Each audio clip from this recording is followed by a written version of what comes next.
Hello. Hi. Are you ready to duel your destinies, everybody? Because we're hopping right in to the third case tonight.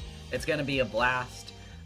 Remember that tomorrow I have a new video coming out, by the way, which you should definitely watch, please, to help me out, because I'm gonna need the help to get through this holiday season. But yeah, with that being said, let's get right into it, shall we?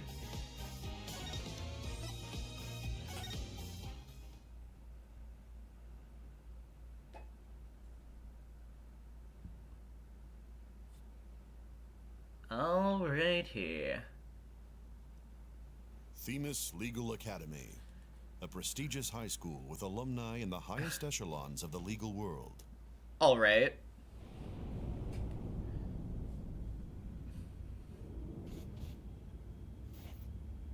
Yes, of course, anime high school.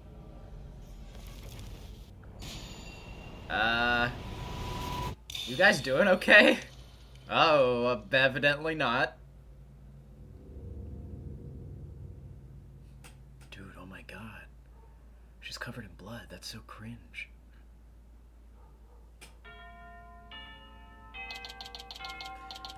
Okay. Starting off strong, I guess. Oh no! I'm gonna be late!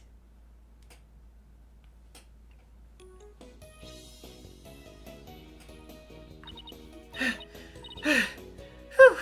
Finally. So, this is it. The illustrious Themis Legal Academy. This is the place where many distinguished lawyers and prosecutors got their start. When news spread that Mr. Wright had gotten his attorney's badge back, he received a call from this school asking him to pay a visit. Mr. Wright brought us along, hoping we'd learn something from the experience. But no, I had to go and blow it by getting here 30 minutes late. Athena. Tardy. At least it's not all business today. After all, today's their school festival.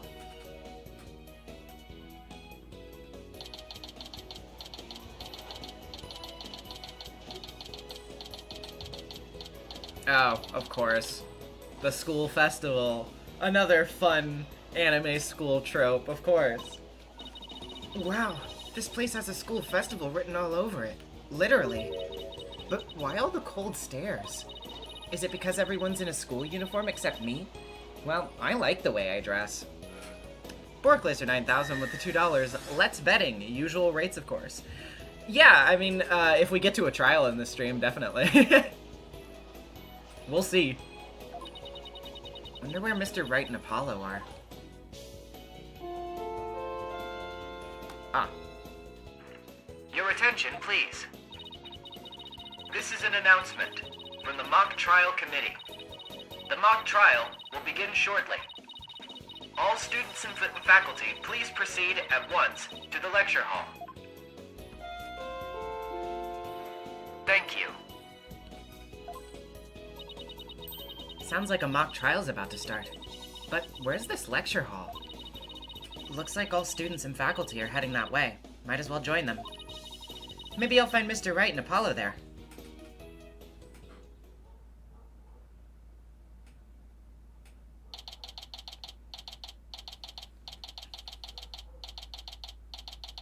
Fancy schmancy lecture hall. This must be the lecture hall. Wow. I spent some serious money on this place. That's literally what I was just saying. The district court can't even compete. Hey, Athena, over here. Who? Ah, okay. Ah, Mr. Wright, Apollo. I've been looking for you. I've been looking for you two. I'm so sorry I'm late. It's okay. Sorry we couldn't wait for you. But we didn't want to be late for our meeting. Lucky for you, the person we're supposed to meet also seems to be running late. Mr. Wright? Mr. Justice? It seems Prof Court? Oh yeah, you know, very, very on the nose names as usual, I suppose. It seems Prof Court has yet to arrive. Oh, okay. Okay, let's see. What kind of voice do I want to give this guy? How unprofessional of her to keep visitors to our esteemed institution waiting like this. I shall make her right. I will not. Oh, who do we have here? Oh, right. You haven't been introduced yet. Ah, yes. You must be the young lady Mr. Wright was telling me about. I'm Aristotle Means. Aristotle Means! Oh my god. I'm Aristotle Means, a professor at this hallowed hall of learning. I oversee the lawyer course here. It's a pleasure to meet you. I'm Athena Sykes. I just recently got my attorney's badge myself. It's nice to meet you too. How wonderful. So vigorous and vivacious. You just earned yourself a gold star. Oh god, his face is so scary. Wow, thanks. That big smile of his is kind of scary though. Looks like the mock trial's about to begin. What are we gonna do about our meeting? Oh, speaking of the mock trial, do either of you know what it's about? Oh, but I thought we had sent a pamphlet to your office. Right, the pamphlet. Whatever happened to that? You won't be seeing it again. Trucy used it for the old rip it up and restore it trick. Unfortunately, it didn't work as advertised. Well, it seems I'd better explain the situation then. Thank you, Professor. Okay. Now, does anyone have any questions? I do, Professor. Could you tell me all about your school? What an excellent question. Here's a gold star for asking. No, don't do it again. Okay. Our academy has 3 courses to choose from. Students seeking to be lawyers take the lawyer course. Likewise, budding prosecutors take the prosecutor course, and future judges, the judge course. Wow, you have everything here for someone who wants to seriously pursue a career in law. Yes, well, that's what makes our school special, and today even more so. After all, we're to be treated to a lecture by the legendary attorney Phoenix Wright. We can't wait to hear all about his return to the legal profession. And why he seriously got fired for something he could have easily fixed. You know what? Listen, I wasn't on my A game. You're giving a lecture, Mr. Wright? But you're not even a professor.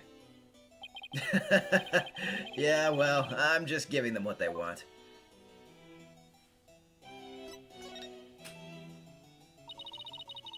Did you even know you were meant to be giving a lecture here today? Yeah, sort of. But I came early because I was supposed to have a meeting. With the head of the judge course. Constance Court. It's been a whirlwind of a morning. Let's leave it at that. Prof. Court. She's a wonderful instructor, but quite unpunctual. Oh, so that's who's late. From what I heard, our esteemed Mr. Wright here is scheduled to hold a training seminar tomorrow, in addition to today's lecture. A training seminar? For lawyers? What exactly does that involve? Why, it involves the very skills that... God, his face. The very skills that make a lawyer a lawyer. The arm angle when shouting, "Objection!" The proper way to strike the podium. How to project one's voice. And most importantly, how to bluff your way to victory. Huh? Who exactly do you want to teach stuff like that to again? Do you want me to teach stuff like that to again? What a wonderful question. You just earned yourself a gold star. The great honor of taking a seminar by a famous lawyer and a famous prosecutor. That is what is at stake in this mock trial. The crown jewel of the school festival. He jump scares me every time he does it. It always throws me off. The mock trial in question is a prestigious event that every student aspires to win. The top student in the lawyer course and the top student in the prosecutor course face off in a simulated court case set in this very school. As for the case itself, we select the best script written by a judge course student and base our case on that. Boggle, with the $5. Yo, binged your vids over the year, and you're a great essayist. Loving the AA streams. Question, any thoughts on Master Detective Archive's Rain Code? Thank you, and I haven't actually played it yet. I do own it, and I do plan to get around to it, but my year has just been kind of a whirlwind, so I haven't really had a lot of time to play a bunch of games as much as I've wanted to. But I will get around to it eventually. Oh, a one-on-one battle? How thrilling! So, if the student studying to be a lawyer wins, they get to take my training seminar? But what if the other student wins? I'm not a prosecutor, so... There's no cause for alarm. We have a famous prosecutor ready for just such a case. But exactly who it is, well, that is a special surprise. A famous prosecutor? No. Can't be. That's right, we brought Godot out of jail! Atropos at the $2. I hate this guy. Yeah, I mean, he's a little much. Who? Prof Means, forgive me for interrupting you and your guests. Oh, okay. Oh, this is, yeah. I'm Juniper Woods, a senior in the judge course. Professor, the trial will begin shortly. Since you'll be delivering the pre-trial speech, would you mind waiting up in the balcony until we're ready for you? My, how very organized you are, Juniper. You just earned yourself a gold star, too. But what about Prof Court? Well, I suppose she'll eventually arrive. Now then, I trust you'll look after our visitors, Juniper? Yes, of course, Prof Means. Juniper? Juniper Woods? Is that you?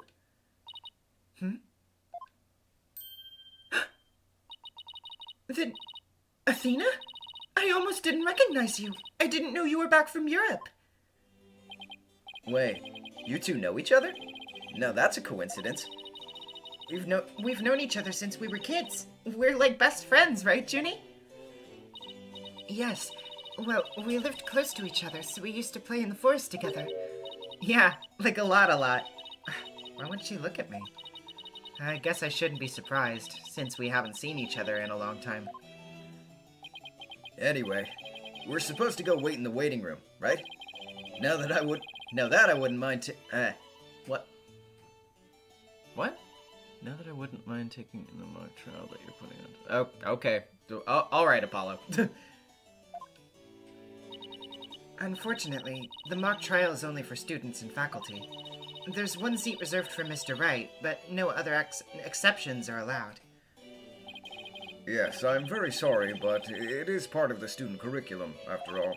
I hope you won't mind remaining in the waiting room until the trial concludes. Oh, that's too bad.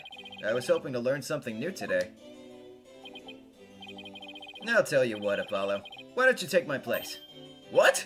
Really? Sure. Besides, I'd like to meet with Prof Court as soon as she gets here. Aw, no fair! I want to see the mock trial too! Sorry, I'm gonna let Apollo pull what little rank he has, if it's okay with Prof Means. But of course, Mr. Wright, if that's what you wish. It's settled then. We'll expect a full and detailed report, Apollo, so pay attention. Being the new kid sure stinks. If you would please follow me, I'll escort you down to the waiting room on the first floor.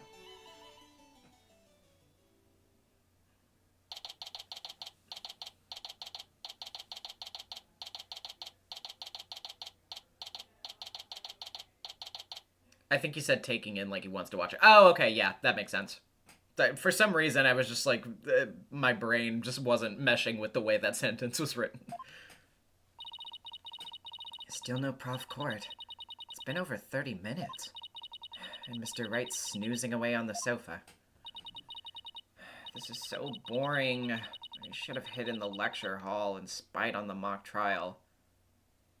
Hey! What was that?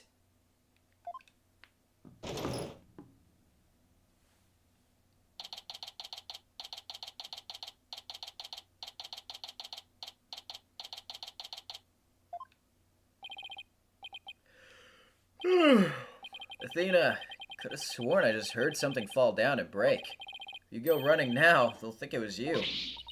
Well, it wasn't me. I think it came from somewhere outside.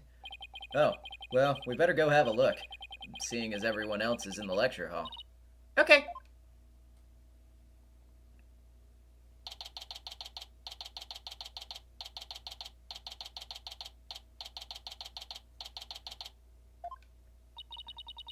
Is this staged for some sort of concert?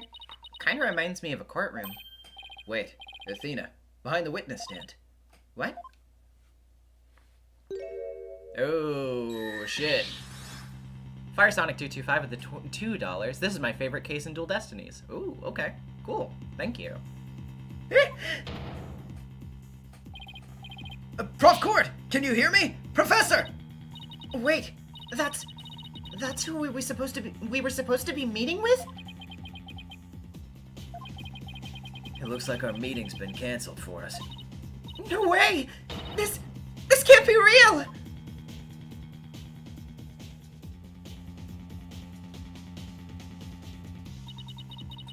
I called the police. They should be here soon. I'll go tell everyone in the lecture hall, too. No, wait. They'll find out soon enough once the police get here. Let's do our own crime scene investigation before it gets too crowded around here. Huh? Are we even allowed to do that? It's no big deal, as long as we leave it exactly like we found it. Plus, no, never mind. Anyway, we should look around while the scene's still fresh. But... okay. You're the boss.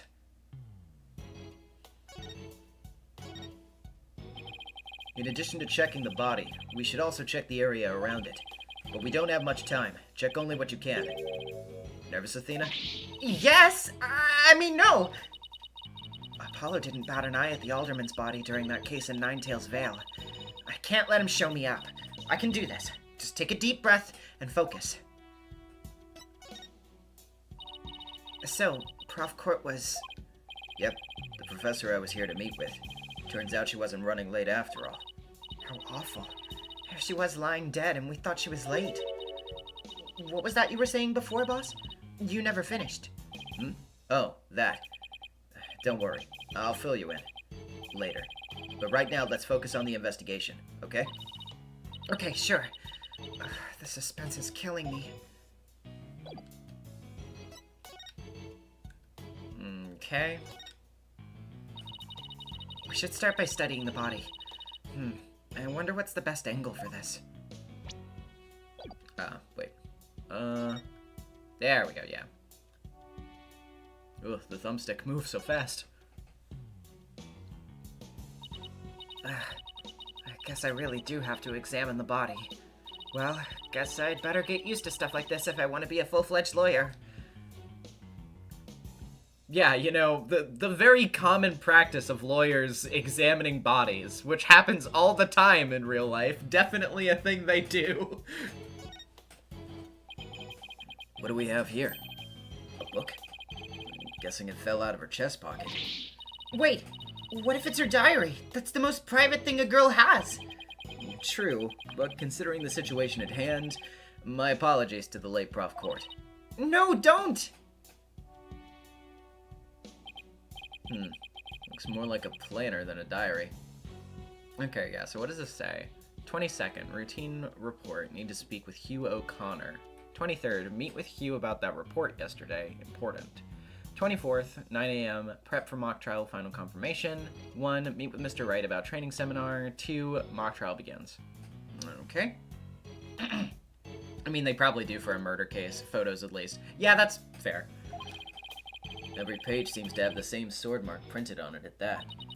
I still think a girl deserves her privacy, but this may help us solve the case.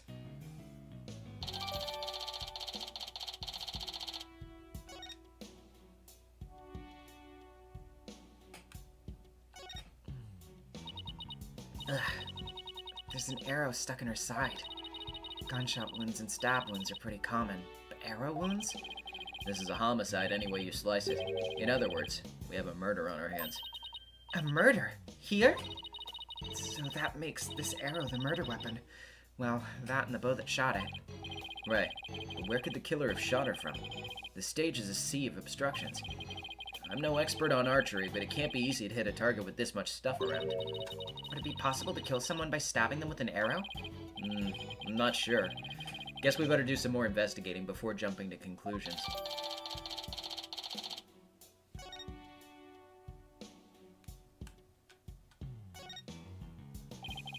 Notice anything strange about the body?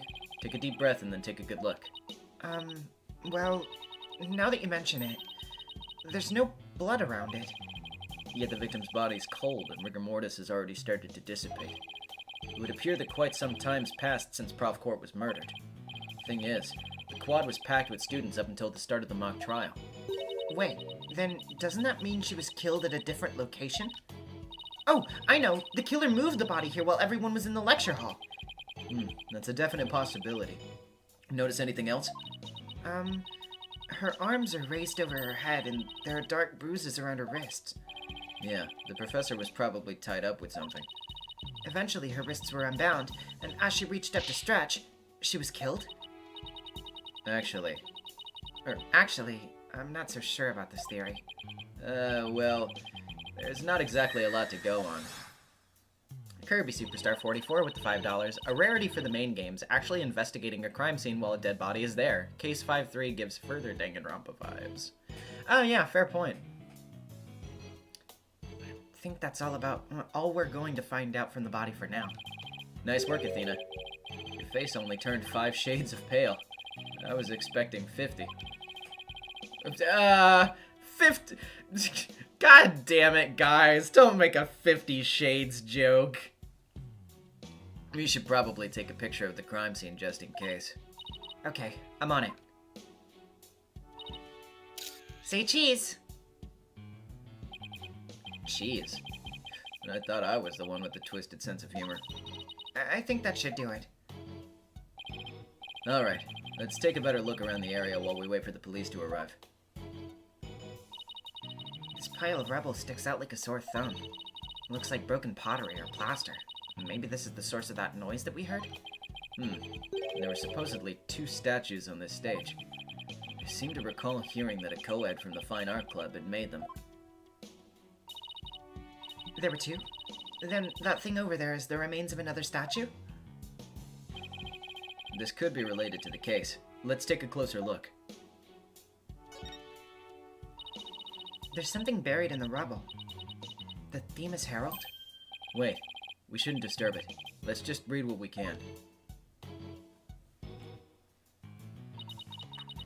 Final act in torrid love triangle centered on campus she-devil Juniper Woods. That's okay. Alright, that's in your campus paper?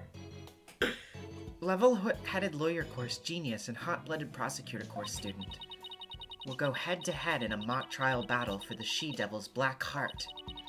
Hugh O'Connor has declared that he will confess to her if he wins. Wait, what? I seriously wish I hadn't read that.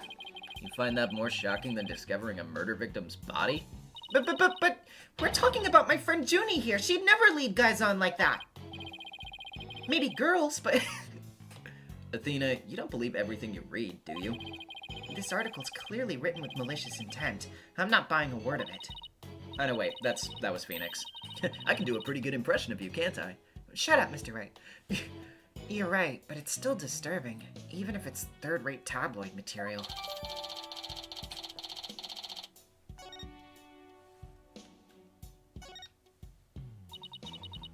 Wonder what this was a statue of.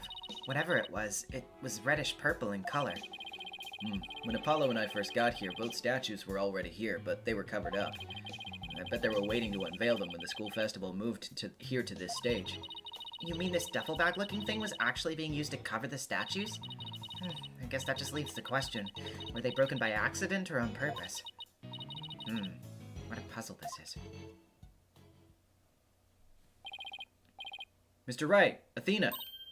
Oh, here comes Apollo. Yeah, I expected that it was Apollo. I've never seen anyone move so fast.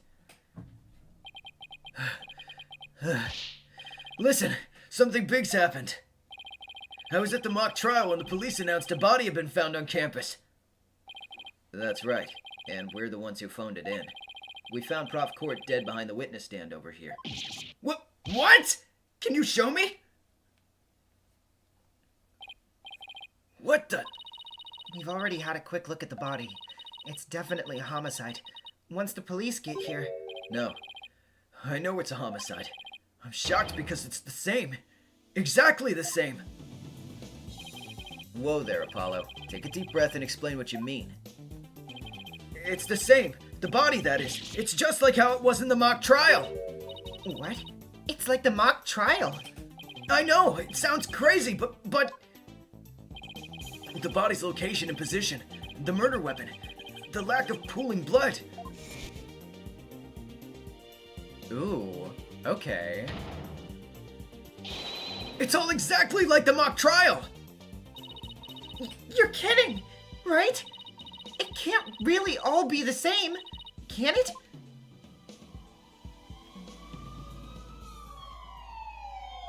Interesting. Okay.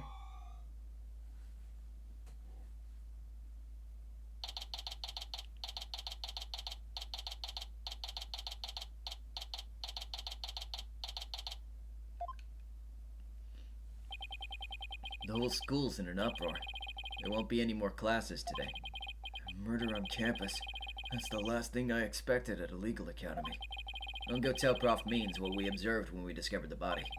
You two wait here until you've spoken with the police. Yes, boss.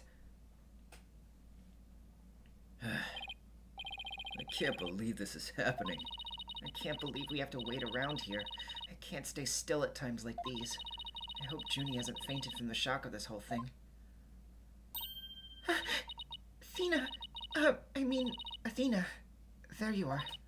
Junie, am I glad to see you? I was worried that... Don't worry about me. I'm student council president, after all. I need to be strong. A student council president? Wow, I'm impressed. She's really changed. She used to be kind of sickly and shy. Juniper, was it? You mind if we ask you a few questions? Yeah. Well, we're stuck here waiting for the police, and there's not really much to do. Sure. What would you like to know? I haven't seen you in ages, Junie. What's it been, 7 years or so? Yes, and I remember how you were always there for me, Athena. Maybe it's just me, but I wanted to ask why you seem so distant. Remember how you used to call me Athena? I liked it better that way. Felt like we were sisters, you know? Damn. And the revision's already at work. They're already doing the they were good friends thing. Yes, but I'm student council president now. And as the student representative of Athena's Legal Academy, I have to act properly. She was never this stiff and formal before. I knew you wanted to be a judge, but I didn't expect this. Neon Roses with the $5. YouTube hates the pun I was trying to make, but take the money anyways. Well, thank you. I don't know why it was giving you trouble, but I appreciate it. It's such a prestigious school, and you're in the judge course to boot. Yes, and Prof. Court had been in charge of it until, well, you know. Oh, right. Prof. Court was the professor in charge of Junie's course. So that means you're gonna drop out. What sort of teacher was Prof. Court? If I had to sum her up in a single word, I'd say she was amazing. A judge must always seek the truth. That was her mantra, and she used it in trying to fix what was wrong with our school. She was a beacon of hope in this dark age of the law. What's wrong with your school? What did you mean by that? Oh, nothing. Never mind. Am I imagining things, or did I just detect something in Junie's voice? Prof. Court chose my script for the mock trial. Oh, you mean all of the students in the judge course had to submit a script? And yours was the one that she selected? Wow, that's amazing, Junie. Oh, thank you. But now Prof. Court is... Who would do such a thing? Just yesterday we were working together, trying to get things ready. Excuse me. Are you alright, Junie? maybe you should take it easy for a while. So she's still got that cough. Guess she's not as strong as she pretends to be. I do have to say, now, like, I kind of only really just thought about it a second ago, but I do kind of like, and maybe my perspective on this will change later on, I don't know, but I do think it is kind of interesting how the first case has you kind of set in Phoenix's perspective, the second case has you largely set in Apollo's perspective. Now, this one seems to be the Athena show, so that's pretty cool. We kind of keep jumping around a little bit. Why do you need a script and a showdown between a lawyer and a prosecutor? Well, we were simulating a trial, so we needed a script as a framework. All the details about the incident and the people involved are included in the script. We also prepared a crime scene, photos, a murder weapon, and other kinds of evidence. Wow, you guys think of everything. Must be hard getting all that ready. Yes, well, it was only Prof. Court and I. After all, we didn't want the script or other elements of the mock trial to get leaked. We were the only ones in the entire school who knew of all the details. It must have been a big pain in the... that must have been really difficult. Captain Dishwasher with the $5. Have you heard of a game called Your Turn to Die? It's an indie horror game that is similar to Danganronpa, but is more horror-driven. Yeah, I am definitely familiar with Your Turn to Die. I played the first chapter a long time ago when it first came out, but I never did get around to playing the rest of the game after that, so I do plan to kind of go back to it at some point later on. Probably when it's finished, which I think is going to be soon, right? I think I remember something about that. I wrote the script so that the case could go either way. That way, the defense and the prosecution both had an equal chance of winning. If you think that's all she's capable of, you've got another thing coming. Who said that? Okay, these guys. Juniper's genius doesn't stop at her brilliant script. Yeah! She gave an award-winning performance as the defendant, man! I think I found a rival to my cords of steel. Hugh, Robin, aren't you going to introduce yourselves to our guest? As student council president, I won't have you treating him rudely. You're right. I heard Mr. Wright was bringing a couple of guests with him. That would be you two? Apollo Justice and Athena Sykes? Yep, I'm Athena Sykes. So you're the woman that I have to defeat for her affection. And I'm Apollo Justice. Nice to meet you. I'll pass on the handshake. I'm studying to be a lawyer. The name's Hugh O'Connor. Oh god, he does the glasses thing! But some call me Mr. Perfect because I never score less than 100% on tests. Ugh.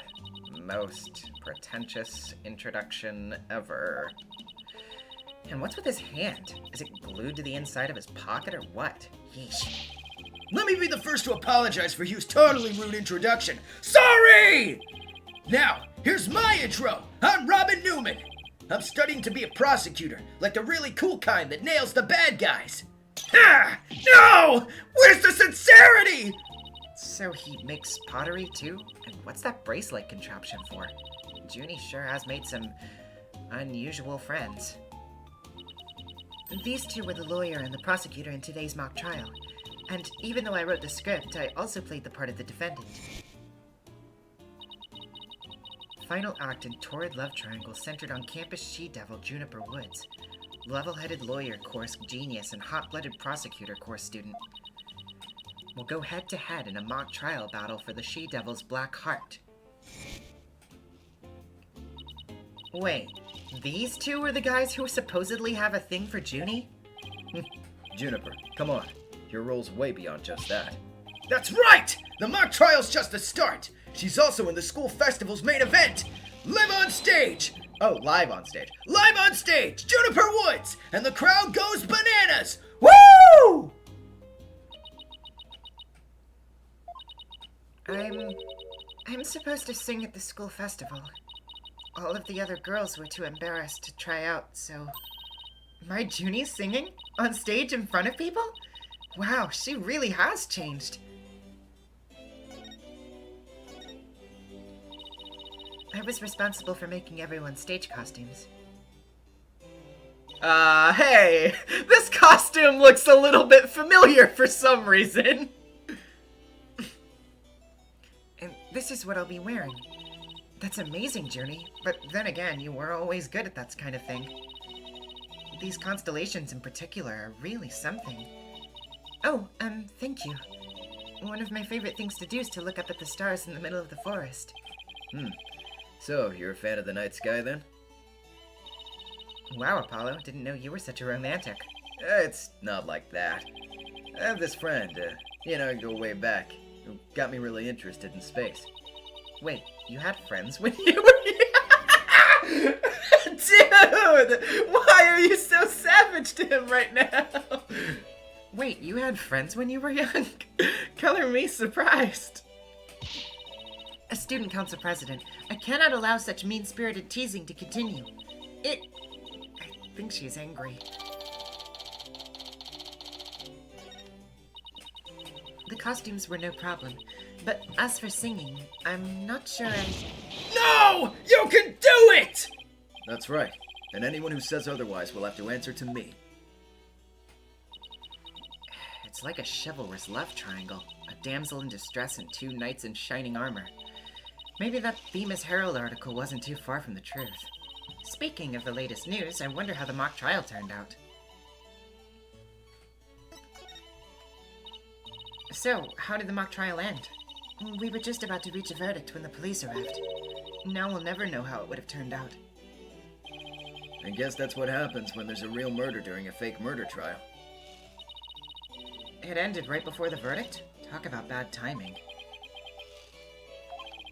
It was this close, man. I bet I would have won. But I bet the defense wasn't doing too badly either, right? We'll settle this some other time. And I assure you, I will win when that time comes. Like I'm gonna let that happen? I don't think so. I hope they don't end up hurting each other. Oh, don't worry. The three of us have been good friends since we enrolled here. We even have proof of our friendship. Proof? Like physical evidence proof? Yes, we're studying for a career in law, and in the legal world, evidence is everything. Yeah! As long as our friendship lasts, you can bet we'll be carrying them around. The famed Themis Legal Academy ingenuity at work. So, what exactly is this proof of friendship anyway? Well, it's a secret, and if I show you, it would be bad luck. Oh, okay. I knew it. There's definitely some discord in Junie's voice. Our friendship is sacred and inviolable. It's not something to be put cheaply on display. Proof? We don't need no stinking proof. Us three are friends forever! I can hear discord in their voices, too. But they're talking about their friendship. What's going on here? Something wrong, Athena? No, it's nothing. Alright then. Hey, isn't that? Everyone, stay right where you are. Don't move a muscle. Who? Oh, you! Okay. Detective Fulbright? Is something wrong? Why, if it isn't my little lawyer friends! Sorry, but the small talk will have to wait. Juniper Woods, you're under arrest for the murder of Constance Court. Oh, no. I'm what? Oh, wait a second, what's going on here? Why are you arresting Junie? Please, Detective Fulbright. We're involved in this case, too. Aha! So you're the lawyers the dispatch said were first on scene. I can't tell you everything, but I will say this. There are two major reasons for her arrest. Number one, the suspect led somebody to where the body was. I didn't... And number two, the crime scene is exactly how the suspect portrayed it in her script. But you can't arrest her on just those grounds. True, but there is more. However, Prosecutor Blackwell specifically told me to say no more than that. So Blackwell's the prosecuting attorney on this one, too. Detective Fulbright, we found this in the suspect's pocket. Why, there's blood on this! That's evidence we made for the mock trial. A mock trial. Never heard of such a thing, but it sounds fishy to me. Real fishy!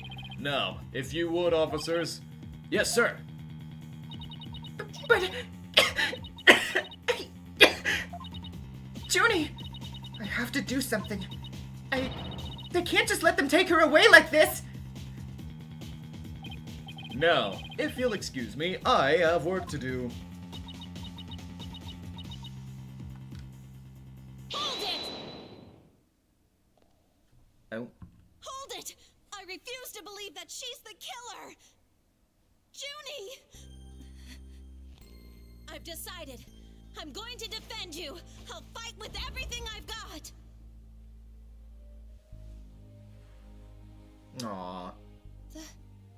Athena. Junie, it's good to hear you say that name again.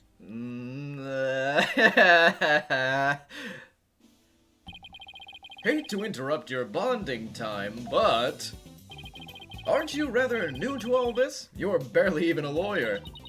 Well, I don't have much experience, and I may need Apollo and Mr. Wright's help at times. But nobody believes in Junie as much as I do! I'll help you too, Juniper. There's no way you murdered your professor. Athena. Apollo. Thank you both. I'm counting on you. We've got your back, Junie. Guess things worked out after all. Now that you have your lawyers, Miss Woods, it's time for us to head back to the station. I can't believe Junie's been arrested for murder. And I can't believe I accepted her case without asking Mr. Wright. Take a deep breath. Relax, Athena. I'm here to help with whatever you need. So let's get right on the case. Right! I won't have this case left in the hands of rank amateurs. If anyone's going to solve this case, it'll be me. Time to investigate. Why, that smug little... he hasn't even finished law school. Ew! That was totally rude! And you're not the only one on the case, man. I'm in too! Big time! Juniper Woods! I'm gonna save you! Now that those two are gone, let's get back to what I was talking about in front of the stage. About the mock trial, that is. Oh, right. You said the victim's location, position, and so on were just like in the script. Exactly. But without the script or any props, it's kinda hard to explain. Perhaps I could help. Oh, no! It's him! Perhaps I could help, Air Forehead. Hi! Hi, oh my god, hi, Clavier. Prosecutor Gavin, what are you doing here? You two seem to know each other. Is someone going to introduce me? Why, I do believe we have a fresh face here. Greetings, Fraulein. I'm Clavier Gavin. Some know me as a prosecutor, but I'm most famous for my former rock band.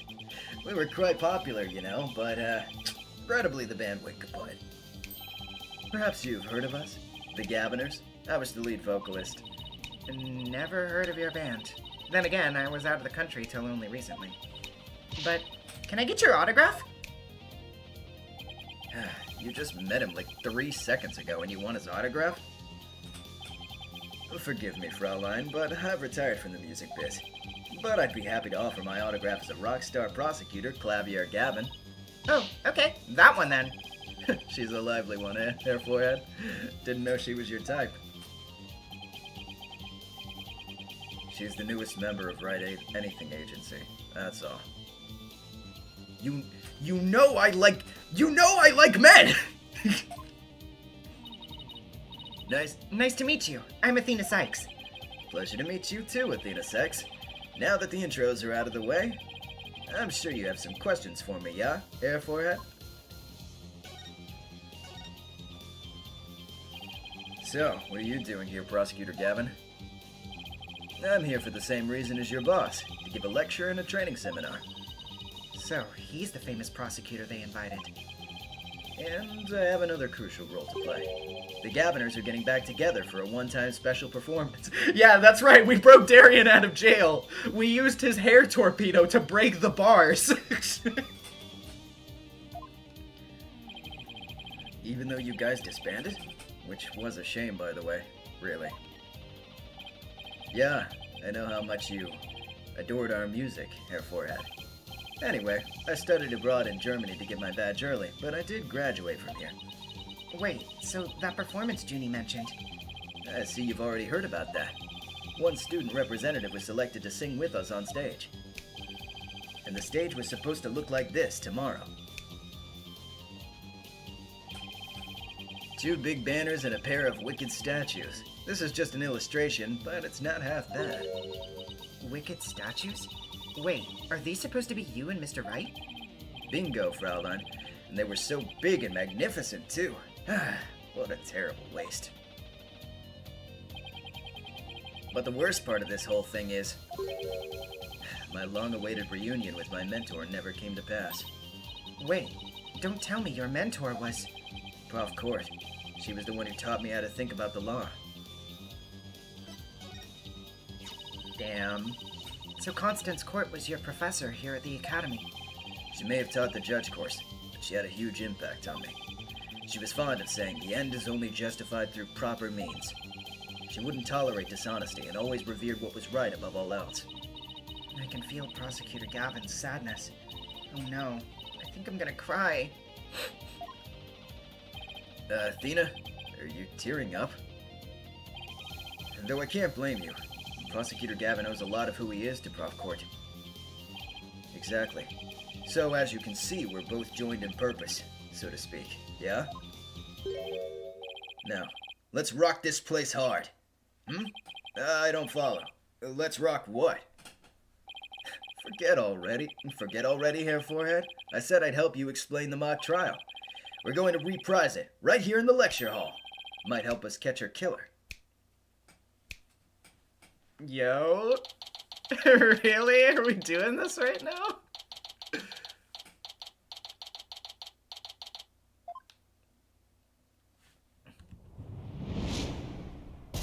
Oh, this is so fun. I like this. This is fun.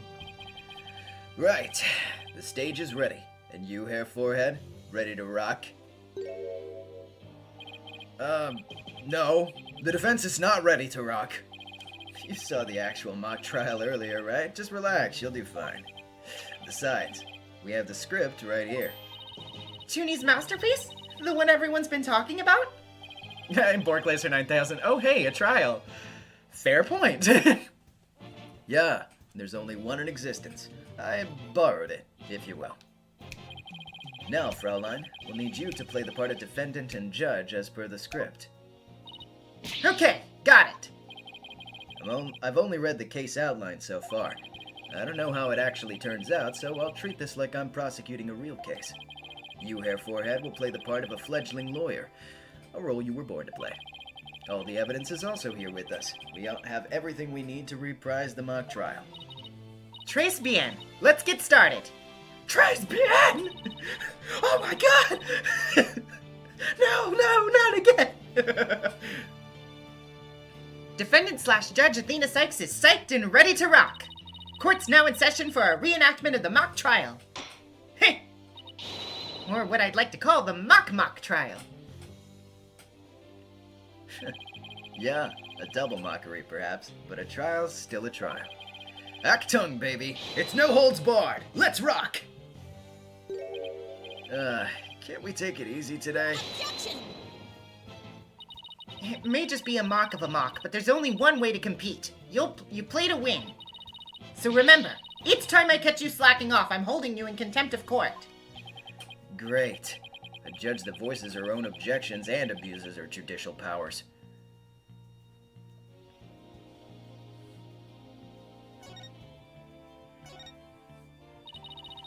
Now then, Prosecutor Gavin, your opening statement, if you please. You got it, Fraulein Judge. Our case is set in a school very much like this one. The victim, a professor, female. The defendant, an archery club member, also female. Oh me, oh my. I'm innocent! Innocent, I tell you! That's some seriously bad acting, Fraulein. Anyway, the victim's body was discovered in the middle of the quad. Here's a shot of the crime scene. Ironically, it was Prof. Court who posed as the corpse. Herr Forehead, how did the mock trial participants react to this photo? Mr. Newman was surprised by what Prof. Court was wearing. He reacted with, "Oh, the green sweatsuit." That's not exactly what I would pick to focus on, so why would he care about that? Too much of a fledgling to know what's important, that one. In any case, both in the mock trial and the actual case, Prof. Court was wearing a sweatsuit. Moving right along... Hold it! Hey, wait a sec! The body was discovered in the same area as the mock case, although there was a stage. Plus, the murder weapon, an arrow, and the lack of blood are also the same. That's right, and therein lies the significance of this mock trial. So let's keep rocking it hard, just like that. Before the crime occurred, the defendant was to meet with the victim in the quad. Let's see here. When I arrived at our meeting place, I found the professor with an arrow in her stomach. But it wasn't me. I didn't kill her. You don't have to ham it up like that, Athena. It's called getting into character, Herr Forehead. Don't be such a wet blanket. Right. Let's see. Oh, yeah. Then Hugh said, a frail co-ed used her bare hands to stab her professor with an arrow? I don't think so. At the time of the murder, a male student was seen, holding a bow in the archery club room, which had a clear view of the quad. He shot the arrow into the victim before my client even got there.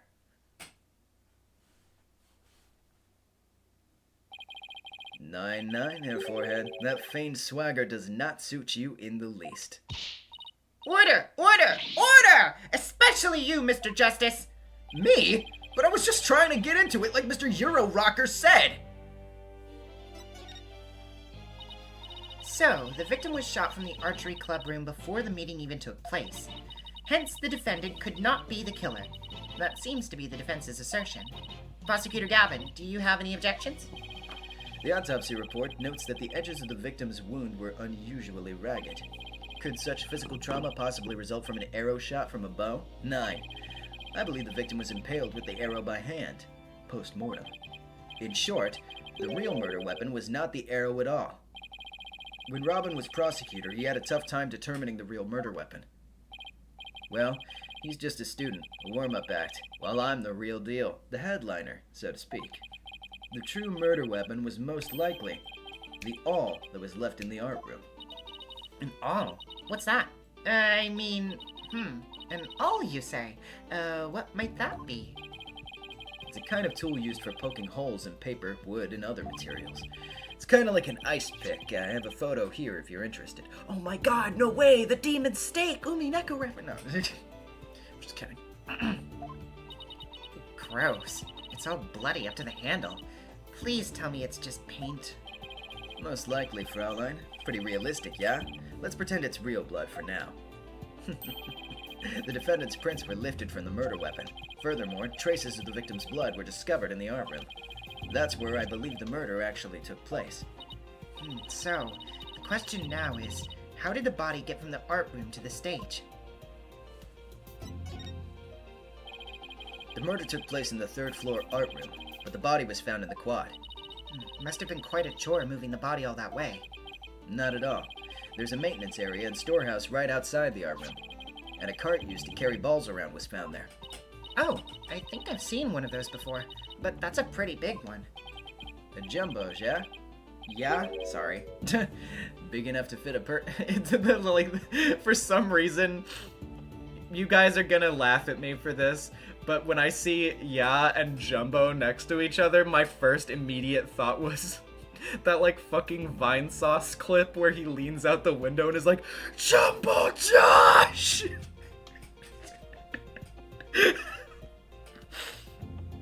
Big enough to fit a person, or a body, in it. The defendant dropped the body from the art room window, then moved it with the cart. That's how a high school girl could easily move a body all by herself. You don't say! Objection! A body dropped from 3 stories up would show signs of massive blunt force trauma. Objection!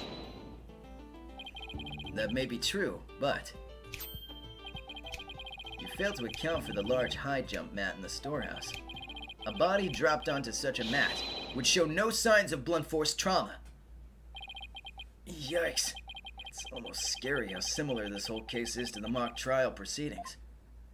Yeah, I was about to say, Ren, I'm not sure, like, I mean, like, don't get me wrong, I love Yuri Lowenthal, like, great actor, but that is not the type of voice I would have expected for Clav, like, at all.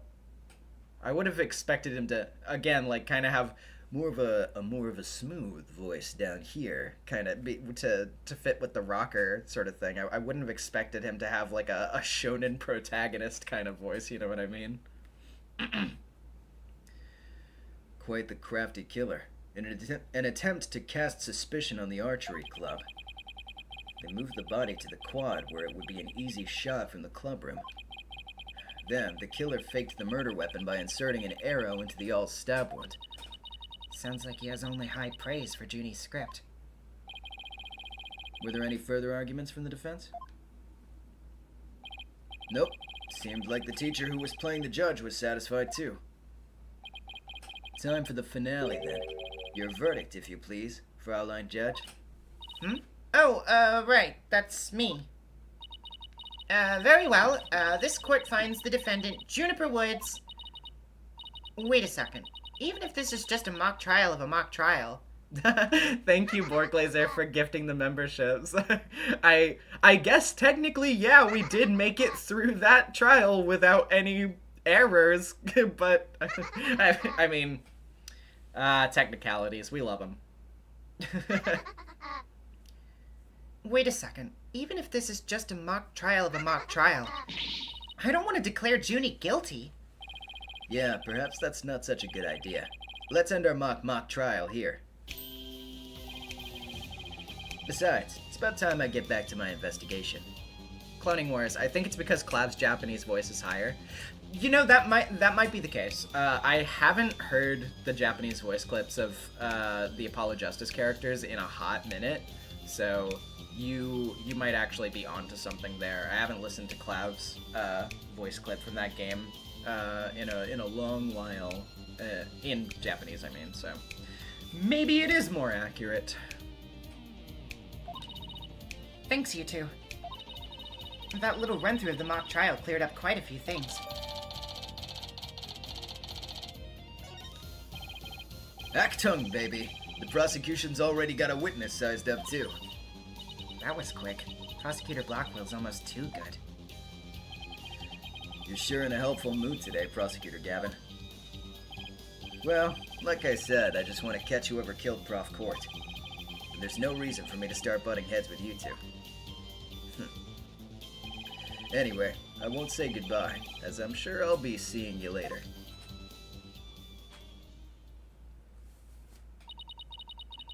I always thought prosecutors were a rather scary bunch, but Prosecutor Gavin seems pretty nice.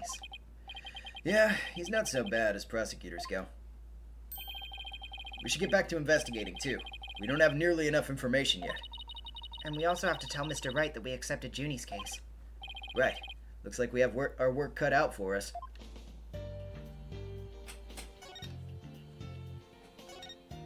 The most prominent feature of this case is how closely it resembles the script. That makes it a tough one because we have to have a firm understanding of them both.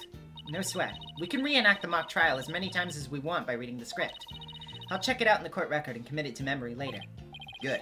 But the script and the mock trial are going to be the centerpiece of the real trial. Make sure you know them inside and out. Yes, sir, Mr. Justice! Mr. Justice? Careful. I could get used to that. Apollo, any advice on how to investigate this case? Oh, Start by interviewing people about the basic facts. Interview people. Got it! Hey, You there! What can you tell me about that? whoa, hold on, Athena. The trial's tomorrow, so try to limit it to some people with some relation to the case. Okay, got it. Limit the interview pool. Right. Neon Roses with the $2. Clavier declared so fucking niceys. Yeah, he's alright. He's alright. You might also want to take it down a notch, otherwise you'll be dead by tomorrow. He wants me to calm down? At a time like this? Junie's fate rests in my hands. I just have to win this one. Okay. Let's give a look at how the script is formatted real quick.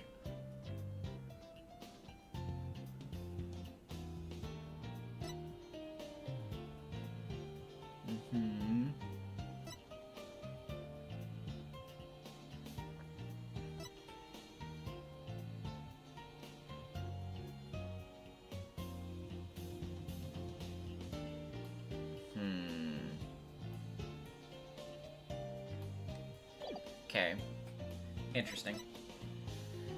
Alright, well, let's get moving then.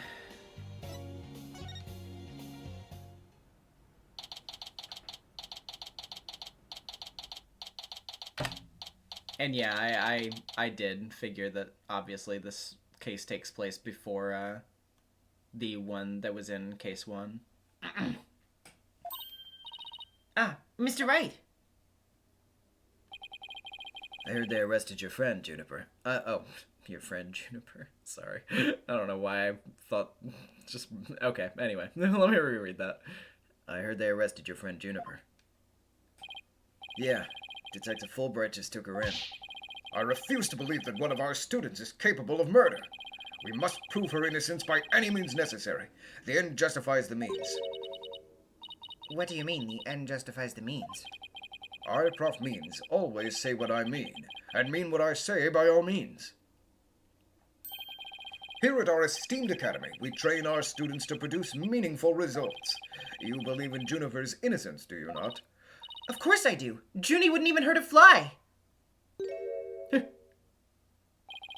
Precisely. We have justice on our side. The only other thing we need are results. It is the height of folly to endanger your client by failing to pursue all means possible. Sure, I want to prove her innocence, but I don't like the sound of that, the end justifies the means part. Well, you are still young and idealistic. It's no wonder you would fail to see the wisdom therein. There is but one thing to do now.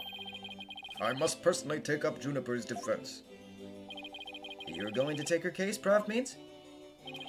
I may be a professor, but I'm still licensed to practice law. In fact, I've even battled Prof. Court in court. No kidding? So you guys were rivals or something? No, nothing of the sort. She was an esteemed colleague at the academy, and in court. You see, both Prof. Court and I graduated from this academy at the top of our class. Wow, I bet they both used to really bring it. Now, if you would excuse me, I'd best go discuss the case with Juniper. Prof. Means, please, wait! Okay. I'm just gonna make a prediction. This guy is suspicious as fuck. Like, he has a creepy smile. He was, top students with the victim, which means there's room for him to be like, oh, I wanted to be top student. He's like, oh, I'll defend Juniper in court. Like, he couldn't just completely fuck it up. Also, he's standing here giving a villain speech with a villain catchphrase, and Athena's like, I don't know. I don't like the sound of that. So... I don't know! I wonder who did it! Prof. Means, please, wait! I didn't want to say anything, but Apollo and I already agreed to take her case. It's true. Juniper's counting on us to prove her innocence. Really now? You too? And when were you planning on telling me? Sorry, boss. I know we should have asked first, but... Relax. Your friend was just hauled away in front of your eyes. Sometimes you just have to make snap decisions, and I think you made the right one. How wonderful. Very well, Athena Sykes. Let me ask you just one thing. As a lawyer, what is it that you treasure beyond all else? That's an easy one, Professor. Seeking justice for my clients. What a wonderful answer. Juniper must be overjoyed to have a friend such as you. As her professor, I too shall do whatever I may to help her. And if you decide to take the end justifies the means strategy, come see me at once. Let's hope it never comes to that. Now, if you would excuse me. Well, time's a wasting. Better start investigating him fast. But first, how about I tell you everything that I know so far? Yes, please. Have you learned anything new about the case? Actually, I ran into Prosecutor Gavin, and he told me something interesting. It seems the murder took place in the art room. There's traces of a large pool of blood there. So, the police believe the body was moved from there to the stage. What? Really? Just like the mock trial again. The police are searching the art room, but whether they'll find anything, well... Well, what? Come to think of it. Let's do our own crime scene investigation before it gets too crowded around here. Huh? Are we even allowed to do that? It's no big deal as long as we leave it exactly like we found it. Plus, no, never mind. Now, where was I again? There's really no need to talk about it right here, right now. I want you two to find out for yourselves. So, were you shocked by your conversation with Prof. Means? Oh, I guess so. Actually, that was pretty shocking. The dark age of the law. I'm sure you've heard those words before. Oh, we getting into that? Sure, a number of times. Prosecutors file false charges, and the lawyers fight back by fabricating evidence. There's a lot of that going around these days. But the question is, how's it related to the case at hand? Training students to produce results. That's the school's policy. Ah, Ends justify the means, huh? Well, that in and of itself isn't a bad thing. Right. As long as those results come by fair and honest means. Oh, but what was it that Prof. Means said? The end justifies the means? Ooh, scary. To survive the dark age of the law, you must use any means necessary. Fabrication of evidence and false charges are unavoidable in the quest for results. That's what they're preaching here at Themis Legal Academy. But what'll happen to our legal system if results are all that matter anymore? Relax, it's just a rumor. I'd take it with a grain of salt if I were you. Oh, that's a relief. He had me going there for a minute. Wait a second. What if Mr. Wright examined the victim's body for a reason? Maybe he was worried someone might actually tamper with the evidence. I think that about wraps up what I know so far. The fact that this case closely resembles Miss Wood's script is obviously important. Knowing that, you should probably try and identify what's the same and what's different. Okay, I'll try talking to as many people as I can on campus.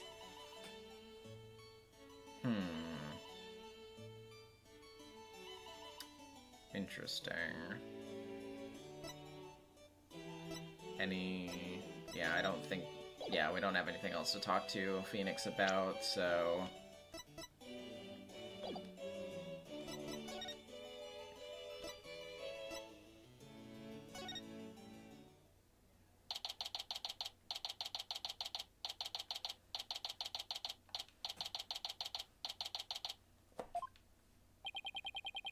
I thought the area was cordoned off. Hey, the police are discussing something over there. Oh, I know. I'll just quietly sneak over for a listen. Here goes. Ah! Athena, watch where you're... Huh? Huh? Ouch! Who put this stupid box here? Wait. Apollo! This box, there's What now? there's someone or something inside. Don't let it be a snake!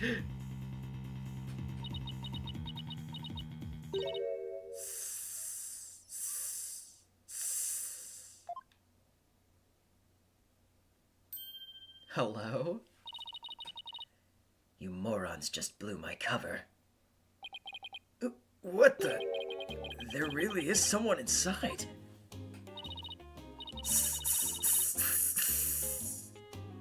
Oh, okay.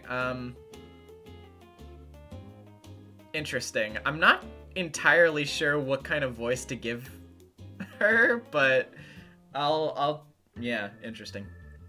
That someone is me, Miriam Scuttlebutt. and I'm a senior in the judge course. What's with the box? It's the fate of we who live in the shadows. There's a very good reason why none may see my face by the light of day.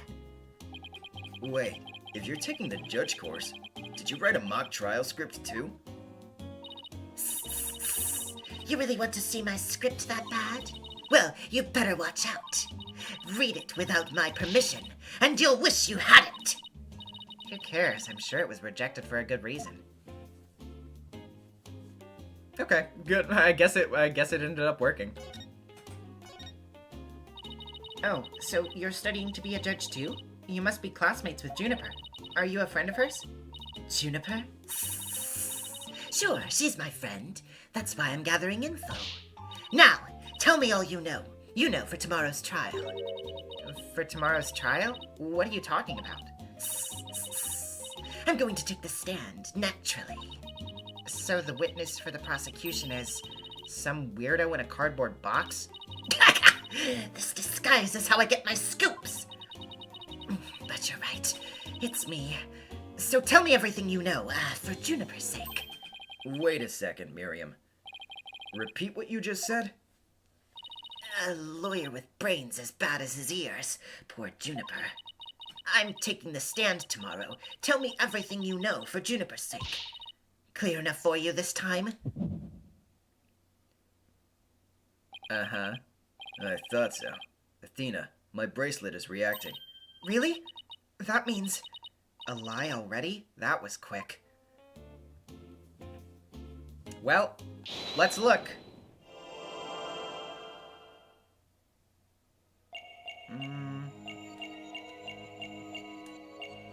Wait.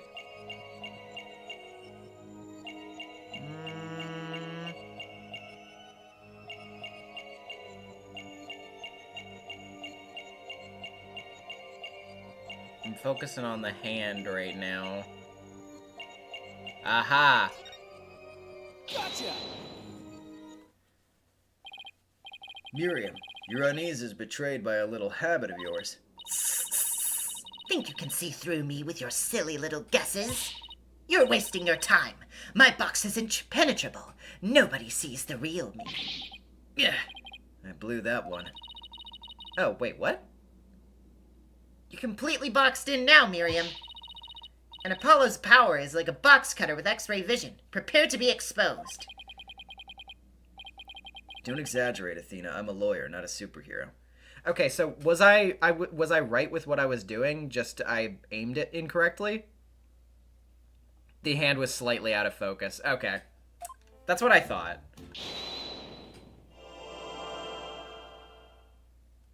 Okay, I will focus on it more.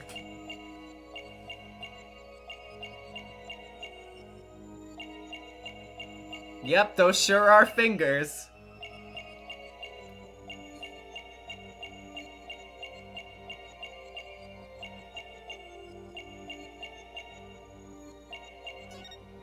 Gotcha! Please. There we go. That's strange. You suddenly tightened your grip when you said, for Juniper's sake. It's like you subconsciously tensed up because you're lying. What are you talking about? When did I ever lie? Okay then, let me ask you this. The fucking fist is so funny. It's like the SpongeBob like through the metal wall in that one episode where they're with the Flying Dutchman, if you remember. Oh my god. Okay then, let me ask you this. Why were you selected as a witness? That's an easy one. I'm the editor-in-chief of the Themis Herald. Oh, you're the one who wrote that article then. I know everything there is to know about campus, around campus, even the darkest of secrets. Editor-in-chief, huh? Pretty impressive. Yeah, well, it's a lonely one-woman operation. I do it all myself, from reporting to editing to publishing. Still impressed? I'm a perfect storm of journalism because I bring it all to the table. And this is the evidence. Here.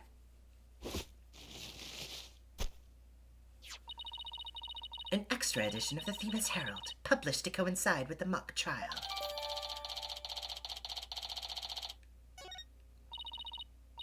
Thanks, Miriam. You've revealed who you truly are.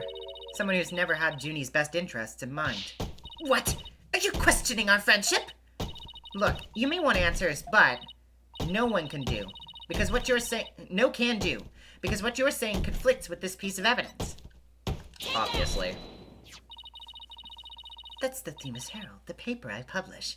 What about it? Are you really that dense? This article is full of malicious lies about Junie. It's definitely not something a true friend of hers would write. You got it all wrong. Another staff member wrote that one. I don't think so. I don't think so, Miriam. You even said it yourself a moment ago. It's a one-woman operation. Or did you forget already? If you'd just given me the info you have, stupid pawn, Juniper's just using you.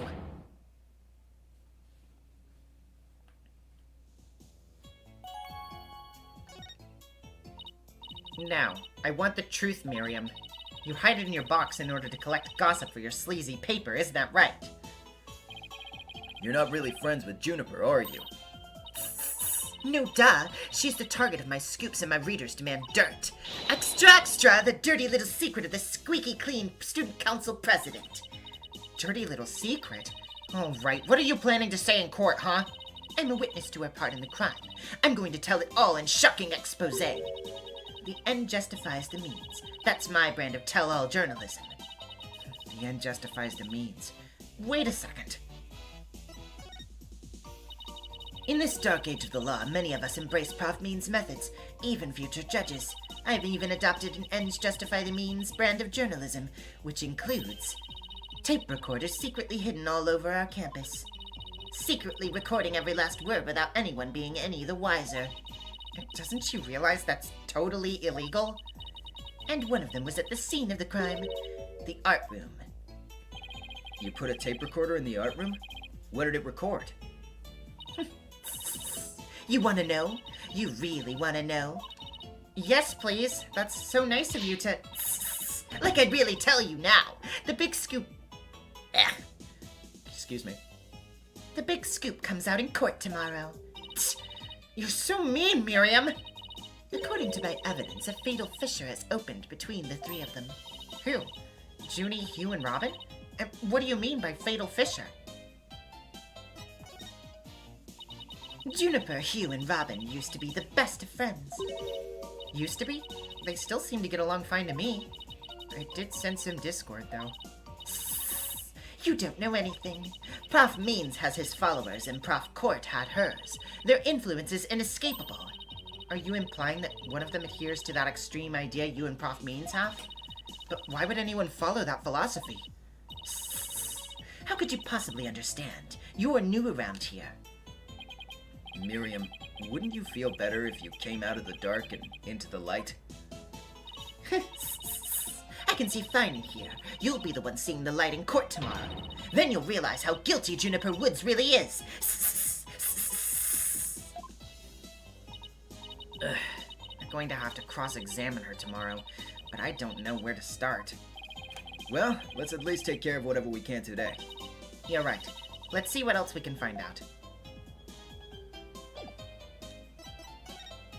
Alright, well then let's go to the maintenance area.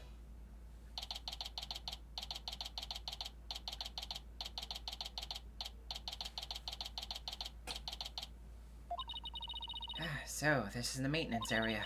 Let's see. During the mock trial, Prosecutor Gavin said that the art room is right above here on the 3rd floor. Didn't look at the new evidence. Well, 1 second. Oh yeah, I guess I didn't look at this. the anime renditions. Interesting.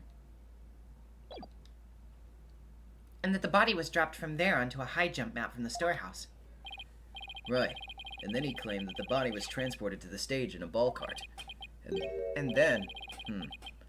There's someone else here. Hey, it's Robin. Whoa! You scared the crud out of me! Yikes! Right back at you! So what are you doing out here?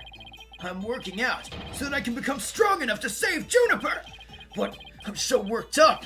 My training brace is almost breaking at the seams! Oh, right. The girl you like got arrested, so you're psyching yourself up to rescue her? Yes, because I'm the manliest of manly men!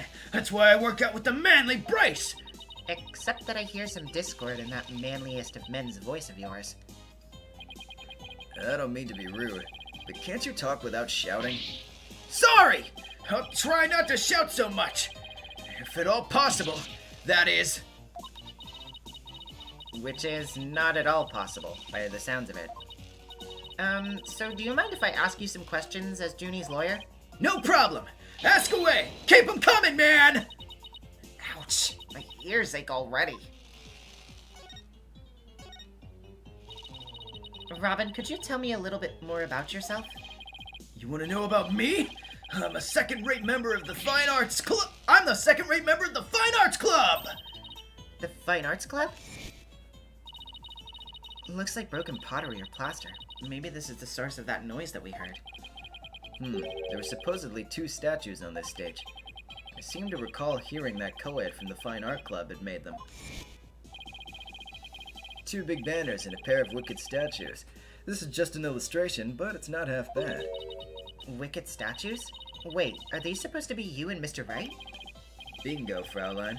And they were so big and magnificent, too. What a terrible waste. Say, did you create those stage statues by any chance? You bet I did. Both of them.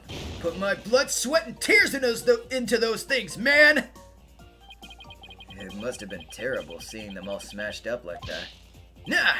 I couldn't face Prof. Court if I let something like that get me down. What do you mean? Prof. Court was the Fine Arts Club advisor. She was all about truth and beauty, man. She always said the only good result is the truth. That and only lawyers who seek the truth through legitimate means produce worthwhile results. Yes! I am totally on your guys' side! She must have been an incredible woman. Yeesh, you call me loud when I practice my chords of steel. Oh man! Why'd I have to take the prosecutor course? I mean, how am I supposed to save Juniper if I'm studying to be a prosecutor? Don't worry, I'll clear Junie's name, you'll see. The 3 of us had a dream. We swore we'd make it happen together. Prosecutor, lawyer, judge. The 3 of us would hold fair and honest trials. The dark age of the law? Ha! We were gonna put a nail in its coffin, man! Wow, you guys swore to do that? But no! That stupid school rule had to ruin it! School rule? Which one? Anyone with a prior conviction, no matter how minor the offense, they won't be allowed to graduate from this stupid, holier-than-thou school! A tough legal academy, with even tougher rules. Junie will never become a judge unless I can prove her innocence. And if I fail, the 3 of them will never realize their dream. It's like someone put pressure on my pressure.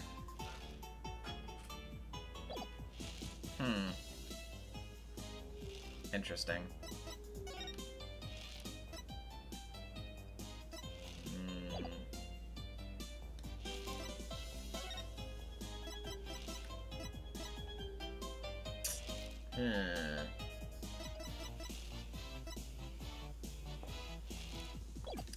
I wonder, let me look at this again.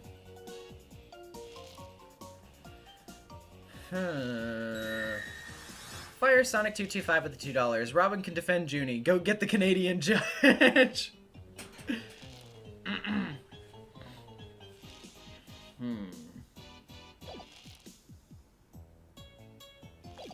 I wonder what to do now. I mean, I guess we can go back to the office and see what happens there, too. Hi, Trucy. A school festival? Why didn't you take me with you? Oh, only Mr. Wright was officially invited. Apollo and I were just tagging along, but we are lawyers after all. Well, my magic act would have made a great warm-up for the mock trial. They'd have seen how even the most crucial evidence could vanish in the blink of an eye. That's probably precisely why Mr. Wright didn't invite you. Athena, don't you think the Write Anything agency has about run its course? What do you mean? Isn't it obvious? It's time for the Write Anything Academy. And you, Anything Academy. And you, Athena, I want you to be the head of our psychology department. Oh, what other departments will we have? Well, I'll be the head of the magic department. And we'll have a Cords of Steel department and a bluffing department. But then who will be head of the toilet cleaning department? Okay, well, yeah, there's not much to do there. Okay, let's see. So we still haven't searched the entire campus, I guess. Guess we'll go back to the lecture hall? Yeah, okay.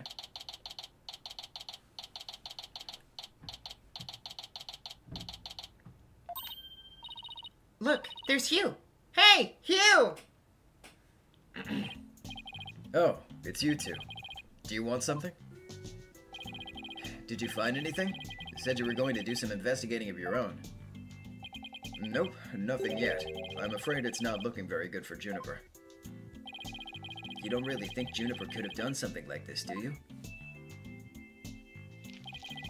Only the author and the victim knew the contents of the script. Both the stage and the art room were in the exact same state as described therein. Nobody could mimic the crime like that unless they'd already read the script. Or wrote it. But... Look, Prof. Means is better able to handle this than you two, so just leave it to him. There it is again. I'm picking up some discord in Hugh's voice. But, like, here's the thing, though. I mean, like, I feel like this should be obvious. And, like, I get why, obviously, she's being accused. But, like, doing that, if you were the person who wrote the mock trial script and then you made the crime exactly the same, like, you're obviously going to be suspected. It's one of the most obvious ways to get yourself suspected. So, if you were the actual murderer, why would you do that? That would be so stupid to do.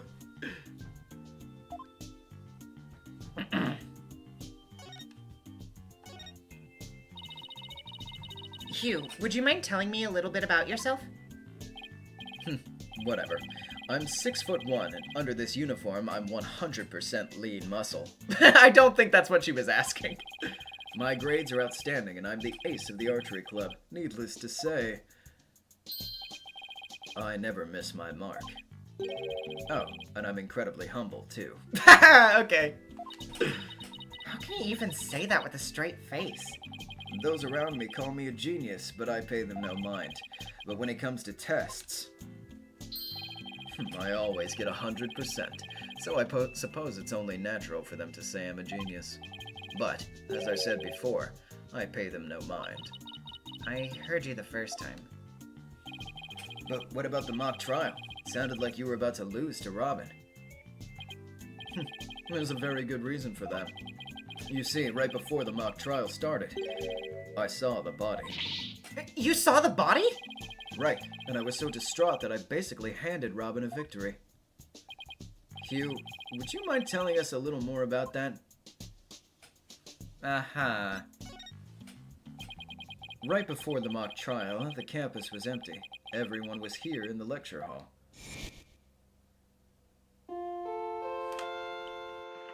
Your attention, please. This is an announcement from the Mock Trial Committee. The mock trial will begin shortly. All students and faculty, please proceed at once to the lecture hall. That's right. There was that announcement, and then everyone came in here. The only exceptions were the mock trial participants. Juniper, Robin, and I were in our personal dressing rooms next door. Wow, your own personal dressing rooms? That's total VIP treatment. Actually, they're for student-teacher meetings. They don't even have windows. The other two waited patiently in their rooms, but that's not my style. So I headed over to the archery range on the other side of the quad. I did some meditation while I waited. That's the best way to relax. Then, just before the mock trial was to start, I headed back towards the main building.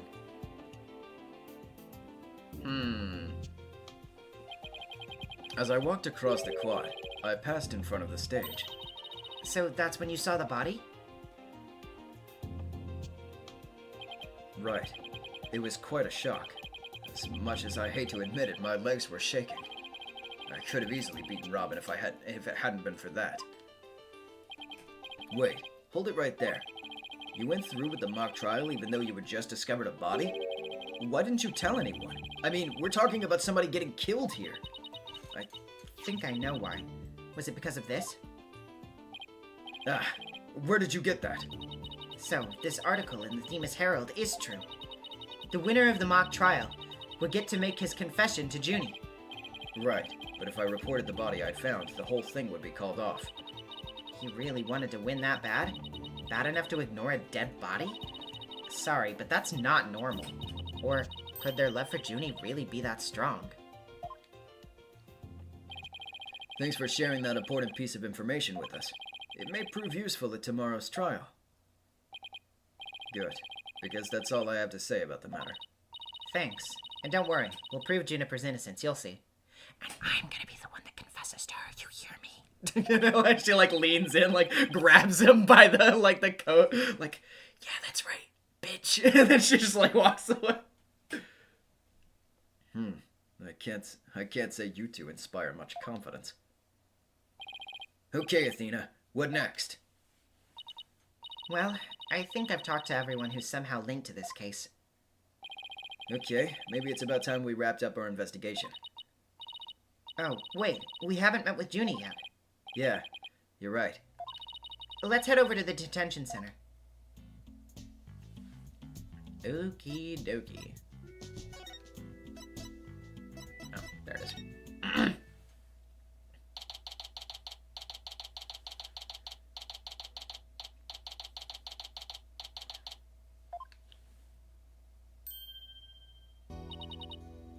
Thena, thank you so much for coming. She called me Thena, like she used to. Maybe she's finally letting her guard down. Junie, the crime's unfolding exactly like your script. Any idea what's going on here? We wanted to make it fair, so the script was kept secret until the day of the mock trial. And the only people who knew the details were Prof. Court and I. Nothing we haven't heard already so far. However... Yes? What is it, Junie? Well, there was this one article in the school paper. You mean this one? It's more like a tabloid piece than a newspaper article, if you ask me. I've been worried that the trial would wreck the friendship between Robin, Hugh, and me. She wants to stay friends, but both of the guys are hoping to take it to the next level. Oh, the passions of high school drama. Wish I could have experienced it. And I know I shouldn't have, but I revised the script to favor the prosecution. But Prof. Court noticed it immediately and changed it back. Ah, so if Robin had won, he wouldn't have been able to confess his love to Junie. That would have kept the trio's relationship the same. Never knew Junie could be so devious. Sorry. I guess my personal problems probably won't be of any help in court, huh? You never know. Help often comes from the most unexpected places. Thanks, Juniper.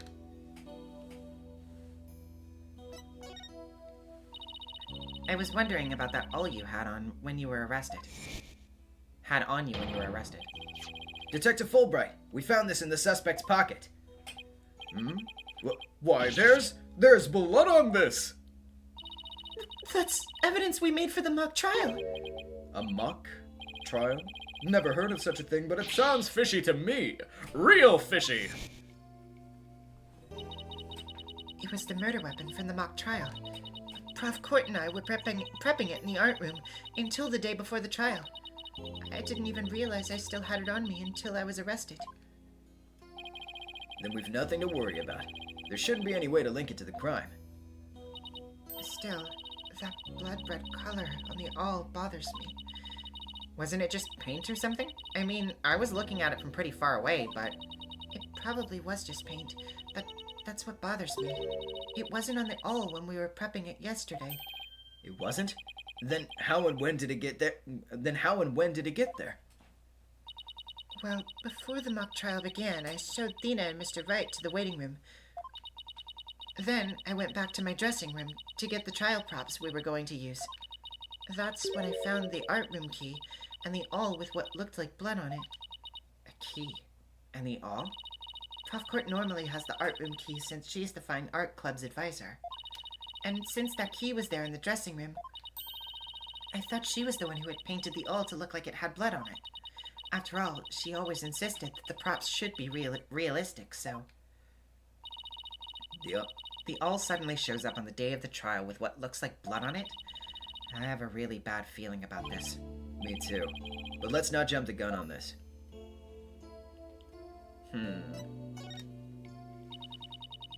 You and Prof Court were busy preparing for the mock trial together yesterday, right? Was that the last time you saw her? Yes. I left school at around 6 p.m. Did you notice anything different about her? No, I didn't notice anything out of the ordinary. She looked and acted the same as always. I would have never guessed she'd end up like this. It looks like we're about out of time. Thank you for coming to see me. We'll do everything we can to prove you're innocent tomorrow. I know, and I believe in you, Lena. Well, I should go now. Bye. Is she gonna be alright? She's like a shadow of the girl we met back at the academy. The Junie I knew was always like that. A little weak and sickly. But the fact that she's lifted her facade shows that she trusts us. Even still. What is it? Well, when Junie and her two friends were talking about their friendship, I sensed some discord in their hearts. Seriously? Yeah, but it was really faint. I might have been mistaken. There's no reason to doubt their friendship, is there? Don't worry, everything will be fine. You and Juniper are friends, right? You know that friend I mentioned to you earlier? Well, get this. Whenever something's troubling one of us, the other can just feel it. That's real friendship. I suppose you're right. Might as well forget about that and concentrate on the trial. Yep, tomorrow's the big day. Let's sort out what we know so far. Okay. The victim, Prof Constance Court, was murdered in the art room on the 3rd floor. Then, her body was moved to the outdoor stage in the quad. Also, the location where we found the body was just as the mock trial script described. Wish those were the only similarities they shared. What do you mean? What I mean is the script in this case are exactly the same in almost every respect.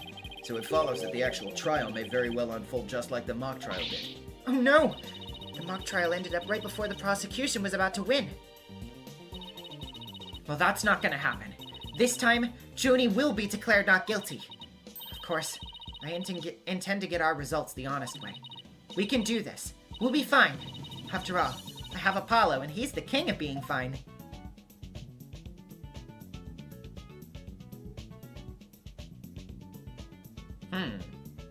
Interesting.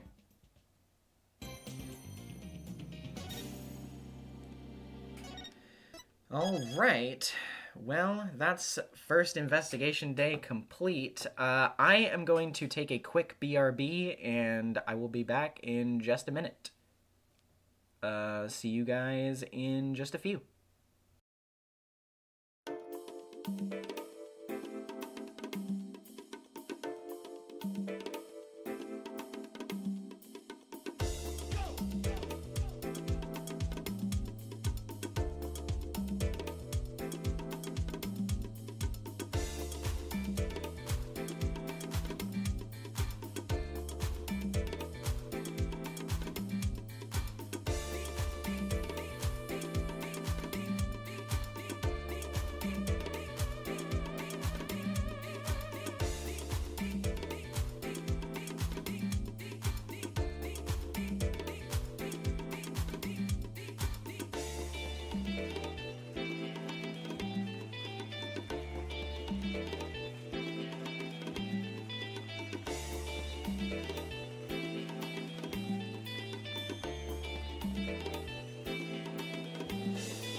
shit. You're in tune to the decipher sounds and we lock down in the media. It's all about high-level music for the Y2K vibe. Shouts out to the UK talent. Just keep pressing on and moving forward. Cause UK talent is nearly at its peak here. Don't give up now, it's not long. It's just a matter of time.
All right, we're back.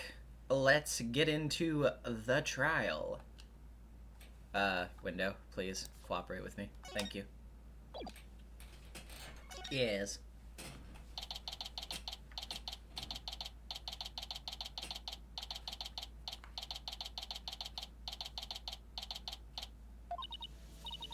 My butterflies have butterflies in their stomach. So, what's it like to have your very own case for the first time? My heart hasn't raced this fast since I ran that full marathon last year. If it keeps up, you might get a lawyer's high. You know, like a runner's high? Relax, everyone. Relax. Everyone's nervous their first time. So my fears weren't unfounded. After all, today's prosecution is so terribly brutal. And willing to use any means necessary to win a conviction. There's that ends justifies the means concept again. Now that it's come to this, Ugh. we have no choice but to fight fire with fire. The end justifies the means. I wish you'd stop saying that. That's your method, Professor. I'm going to defend Juniper in my own way. But Miss Sykes, just yesterday you told me. As a lawyer, what is it that you treasure beyond all else? That's an easy one, Professor. Seeking justice for my clients. But if this trial proceeds in the same manner and ends in the same way as the mock trial, would you not lose everything you've worked so hard to gain? Well, I'll just have to make sure that doesn't happen then, won't I? My, but aren't you a stubborn one? Well, I suppose you'll have to learn of your own inefficacy the hard way.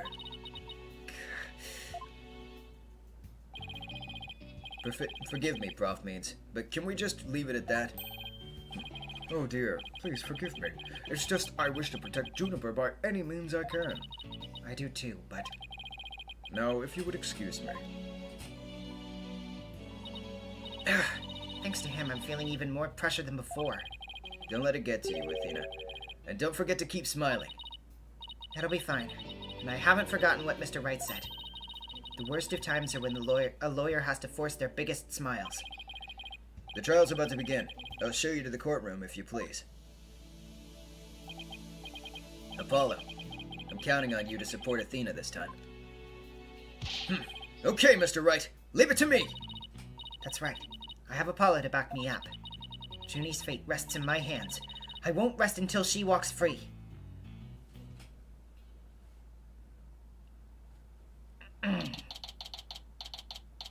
Yeah, I do have to say, like, on one hand, I get that they're making a point, they're trying to establish a theme. I would have understood the theme if he had said it maybe 40 million times less, though.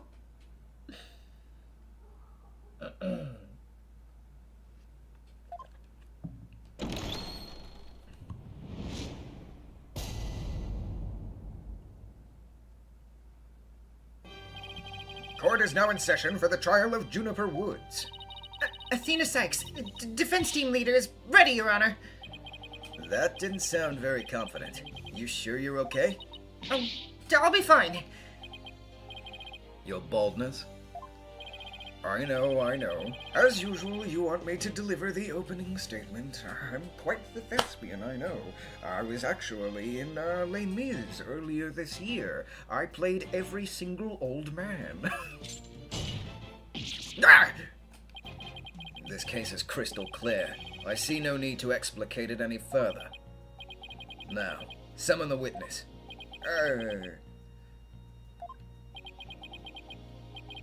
Is there something the matter? Please do share your baldness. Whatever gave you that idea? Bailiff, please call our first witness. And now we don't even get an opening statement.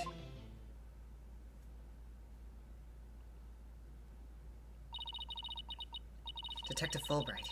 He and Prosecutor Blackwell have become quite the team.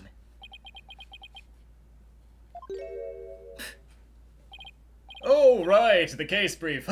Leave it to me. Yes, let the detective in charge, everyone's favorite friend of justice, explain. What was that just now? It's like he and Blackwell are totally in sync.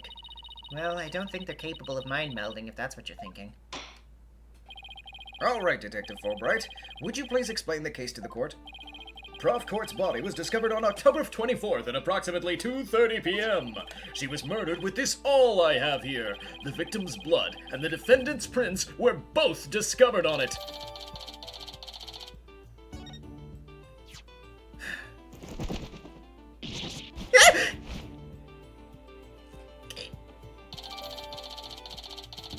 Okay. Interesting. Well, that bird can deliver evidence too? Blackwell has him trained well. Maybe Blackwell should train it not to mess up people's hair while he's at it. Moving right along, the body was discovered on the outdoor stage. No blood was found there. However, we detected traces of a massive amount of blood in the third floor art room. In short, the murder took place in the art room. So then the body had been moved from the art room to the stage? Precisely, and there's one more piece of irrefutable evidence. A recording made by a tape recorder that a school paper reporter hid in the art room. It captured a female voice screaming, "You're a goner!" What's this? You have such a recording? Oh boy. Must be from that tape recorder Miriam mentioned.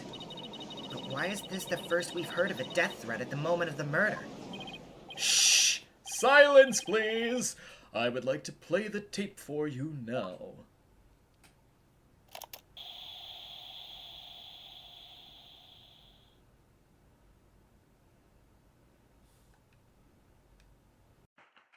You're a goner! It is quite hard to hear. But the voice does sound female.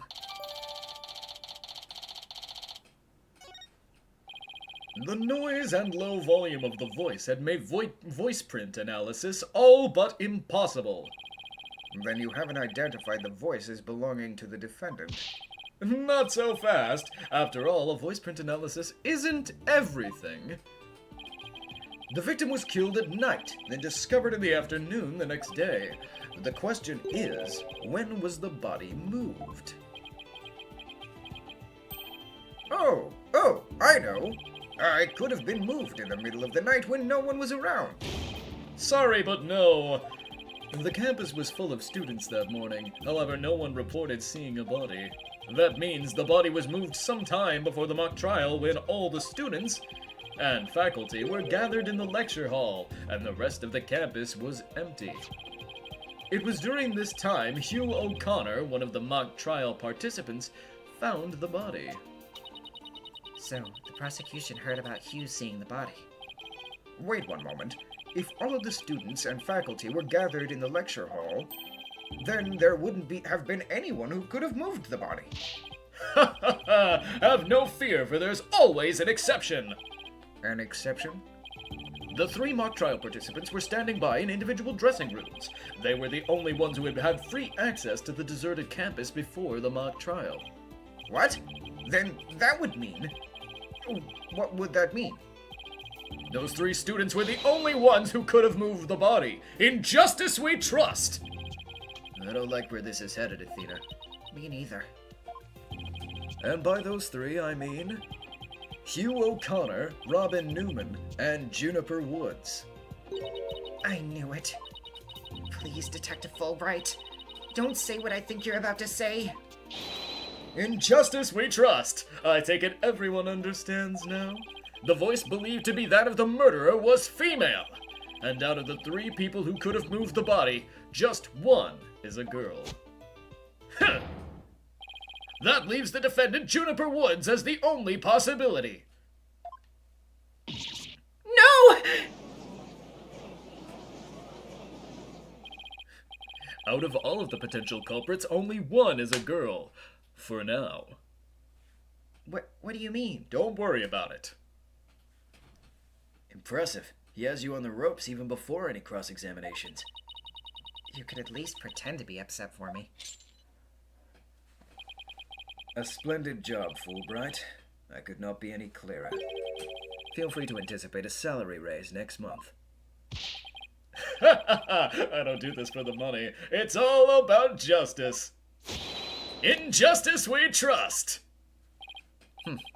Not only a half-wit, but a perennial stick in the mud you are. I guess neither the carrot nor the stick works on Detective Fulbright.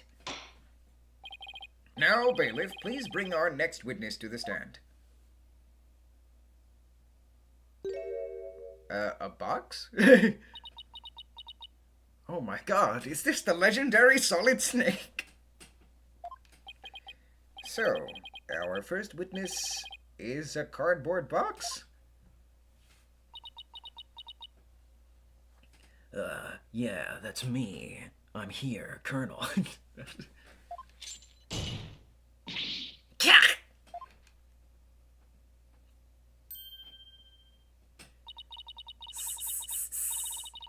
Stealth mode deactivated. Oh my! The box has hands! Smile, Your Honor. What the dickens? I have just had my picture taken! Miriam Scuttlebutt, senior at the Legal Academy. I'm a reporter on the judge course. Juniper's been a bad, bad girl. I tell you all about her crime. Might I ask whether you could come out of that box? How will I get any more scoops if I blow my cover? So the answer is no. After all, covert action is an undercover reporter's bread and butter. But testimony from a faceless witness is highly irregular. As a former ninja I met in the clink said that exposing those who work in the shadows is to pass the death sentence upon them. Oh my, I had never thought of it that way. Very well, if it would spare a life, I'll make a special exception this time.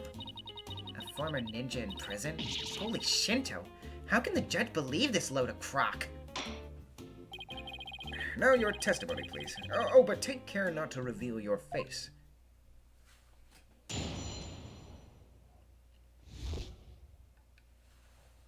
Okay. The murder happened exactly like Juniper's mock trial script. Up until the mock trial began, only Prof. Court and Juniper knew the script's content. But Prof. Court's sudden decision not to use the script sparked Juniper's murderous rage. Juniper has to be the killer. She has a motive and the murder is just like her script. The murder is just like her script? Could such a thing be true? Compare her script with the murder case and the crime scene photos. Then you'll see. This is so simple even an ape posing as a decrepit old judge can understand. Only the victim and the defendant were privy to the script. Ergo, the defendant is the killer. Furthermore, in the art room where the crime supposedly occurred, this witness's script, along with an envelope on which use was written, were found. This proves that the accused's script had been rejected the day before the mock trial. She pressed the victim to use her script. An argument ensued, and then the fatal stabbing. That makes perfect sense. What now? Prosecutor Blackwell has all of his ducks lined up in a row. He's really on a roll now. He's like a pit bull once it sinks its teeth into you. How dare she? My script had it all. A bum rap and phony evidence, grudges and betrayals. I trust the defense is ready to cross-examine the witness. No problem. I mean, yes, I'm ready. I think. Time to find a hole in her testimony and unbox the truth. I've seen it done over and over. I know I can do this.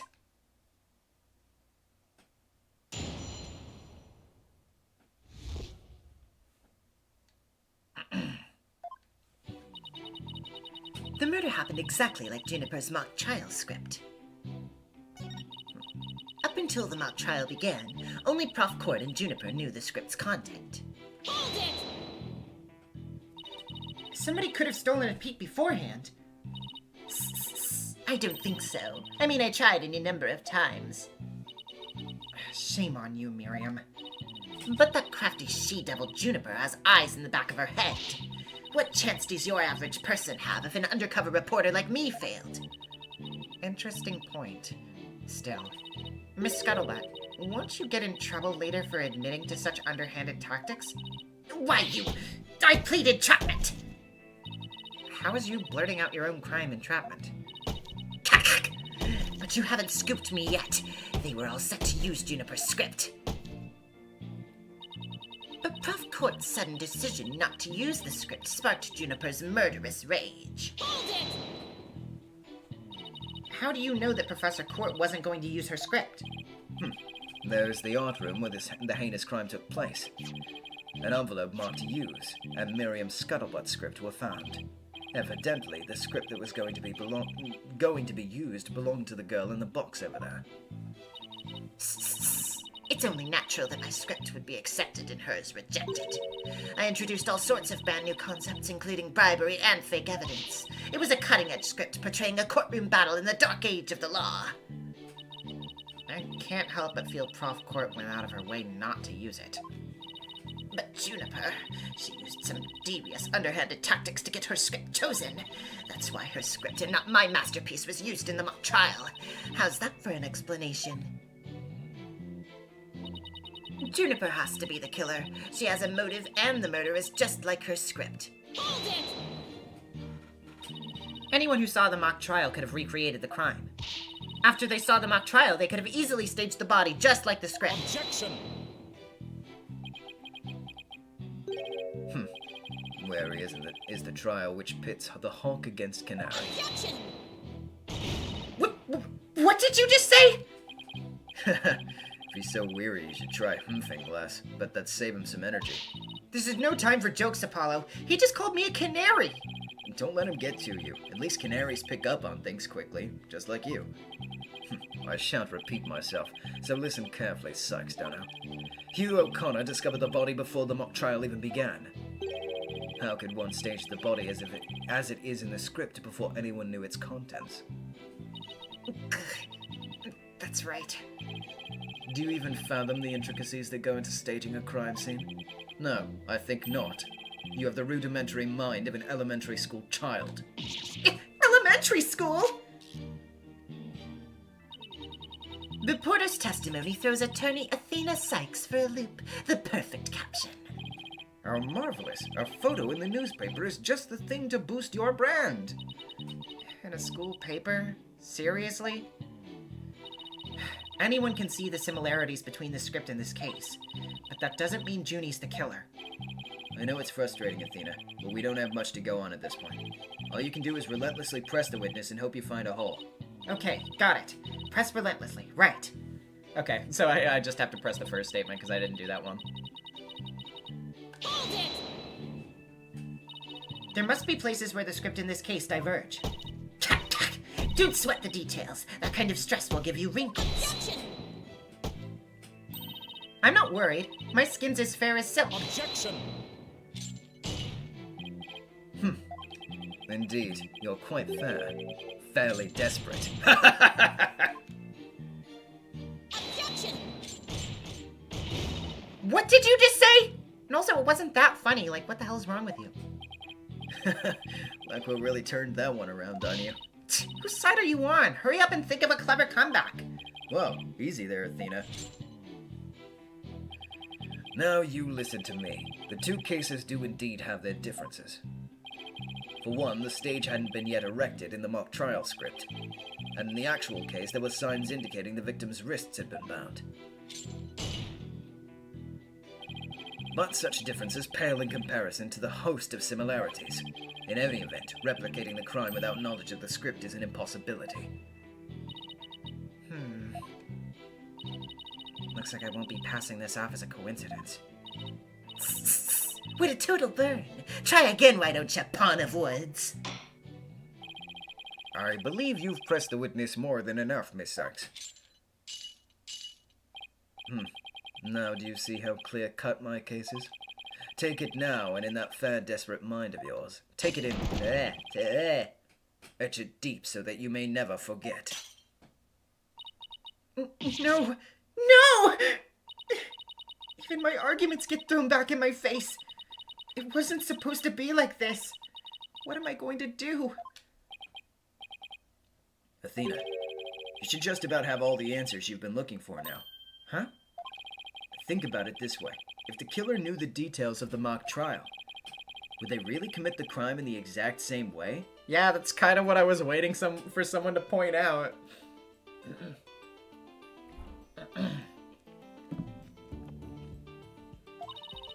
I don't follow. Try to place yourself in the killer's shoes. I bet you'll discover an inconsistency if you do. Let's turn the chessboard around, if you will. Ah! I get it. Thanks, Apollo.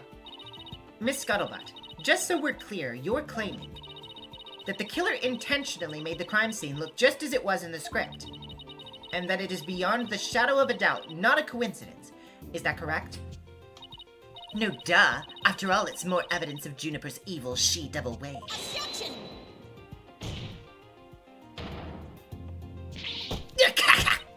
What did I say? What did I say? Our client made the crime scene look just like the script, something known only to her. That would not be just foolhardy, but completely irrational. What do you mean? Yes, Miss Sykes. Please tell this court what you mean by irrational. It wouldn't make any sense for Junie to mimic her own script on purpose, because it would. Obviously, yeah.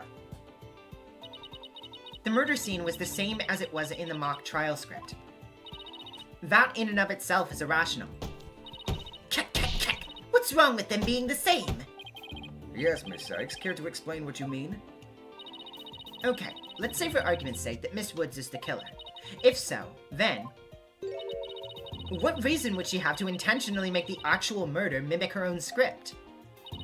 That's easy. She was admitting that she was the... That's right. If she had really done that, it would have been like proclaiming to the world that she was the killer. So what we actually have here is evidence of someone trying to frame our client.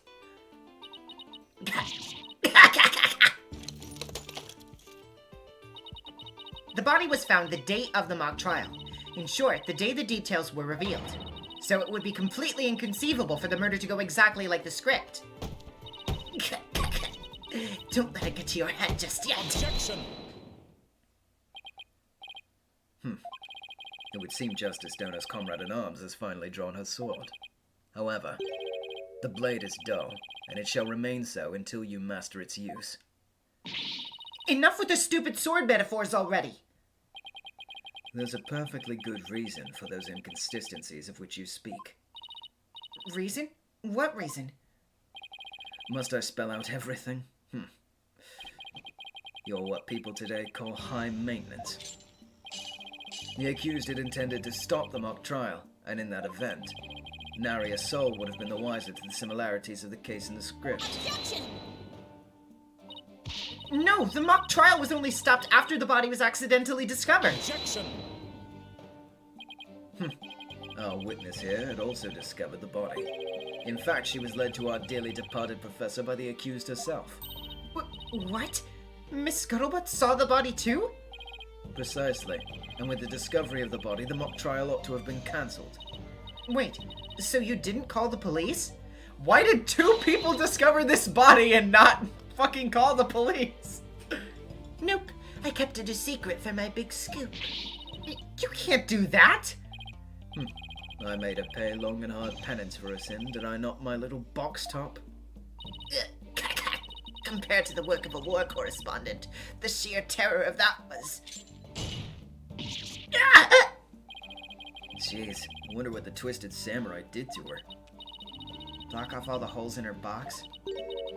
And spin her like a top while Detective Fulbright cackled in delight? That sounds more nauseating than scary. Enough jabbering. Witness, continue your testimony.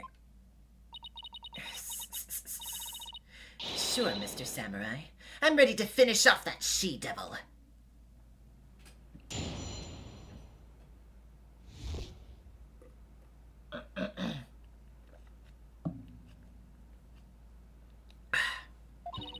I snuck into Juniper's dressing room while everyone was in the lecture hall. Juniper had changed into her stage costume. I asked her, "What are you doing?" When suddenly she fled into the hallway, if she wanted me to follow her. I followed her all the way to Prof Court's body. She led me right to it. I'm positive it was Juniper's because she was wearing the costume that she was wearing the costume that she'd made. Oh, sure, definitely. Yeah, nobody else could wear it. Why did you withhold such key testimony? What's that supposed to mean? Athena, you haven't even started your cross-examination. I know, but her testimony points to her as being a potential suspect. Well, I don't think Prosecutor Blackwell is. No. Wait, I bet he's already thought of that. The witness left the lecture hall to sneak into Miss Wood's room before the mock trial. That means she too could have moved the victim's body. The prosecution's claim no longer has any ground to stand on. Help! Now. No need to ruffle your own feathers, sir. When you squeak like a little brat, it agitates Tucker. You want him to peck your eyes out? No thanks. You listen here. The witness has a perfectly good alibi. Oh yeah, I do. Around the estimated time of death. I was at undercover reporter class. It's right near my home. Undercover reporter class? The proverbial rug's been pulled from under you. The witness could not be the killer. The defense must look before leaping, or at least make sure the rug is secured to the floor. I tried to warn you. Well, there ends the cross-examination. Let's allow the witness to step down. Huh? No, wait a minute! The defense has no right to cross-examine the witness after that little spectacle. For whatever a man is sowing, this he will also reap. Why can't he say you reap what you sow? Very well. If the cross-examination is over, I suppose the witness may go home. Perhaps spend some time in her lovely box and recover from today's stressful events. Don't you worry about me, Your Honor. There's no rest for the wicked, or journalists either. Oh, so, the same thing. My third eye is always eyeing a scoop. She's always eyeing a scoop? Well, back to the trenches. Bye-bye! Hold it! Not so fast, Miss Scuttlebutt. Apollo? There's just one thing I'd like to ask. Did you take a picture of the victim's body? And if not, why not? Well, that is... No, I didn't take one.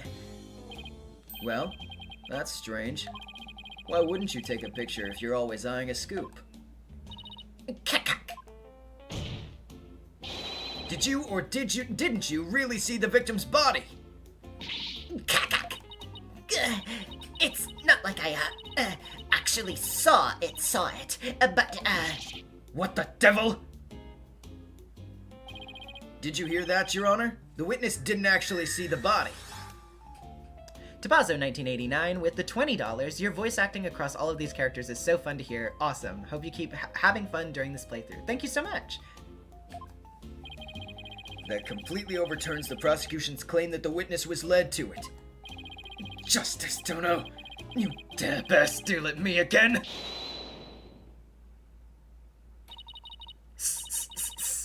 Nice try, boy wonder. So what if I didn't see the body? The fact remains that Juniper led me there. Feast your eyes on this. Oh my god, it's... Oh, it's the siren. Yo, oh my god, this... Jeez. What exactly am I looking at here? It's a crucial moment forever frozen in time by my third eye. A photo clearly showing Juniper Woods. Why did you not tell me of this? It's a shocking scoop I was saving for just the right moment. And that would be now, right here in court. Surprise!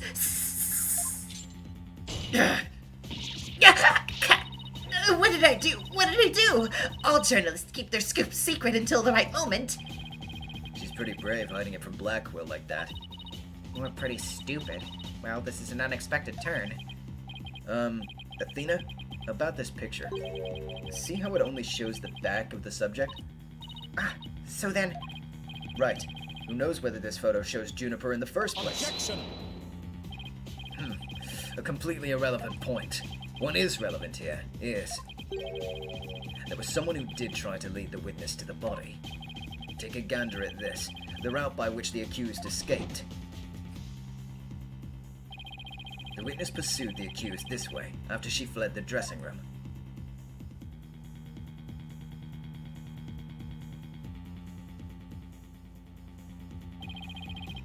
The accused descended to the first floor and exited to the quad.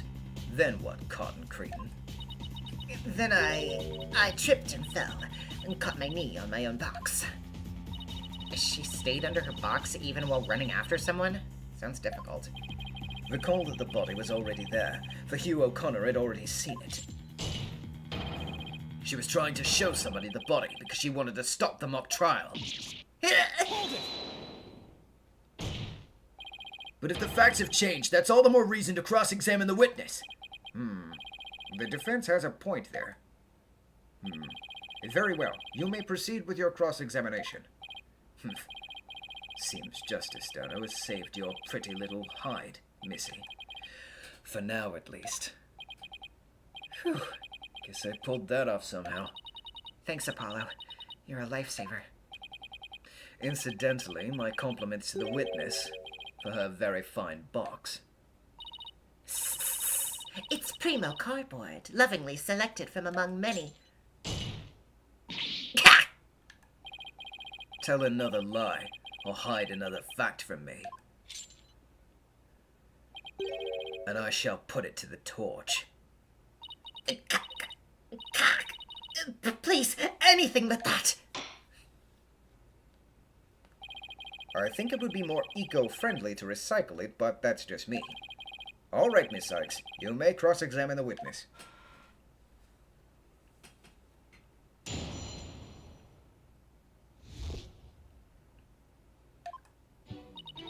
I snuck into Juniper's dressing room while everyone was in the lecture hall. Juniper had changed into her stage costume. I asked her, "What are you doing?"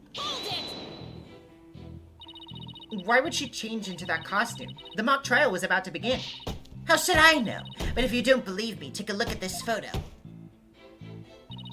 I captured this critical moment like the gonzo journalistic pro that I am. But this only shows the back of whoever was fleeing. You expect me to shoot her face when she's running away from me? I guess you're right, but this doesn't seem to be getting me anywhere. At any rate, as this photo shows, Juniper was in her stage costume. But I just had a thought, though. The design of the costume, or well, I guess hold on. So are the the constellations anywhere on the back too, or are they just on the front? Because if the constellations are supposed to be all over it, then why aren't they on the back? Or am I just misremembering?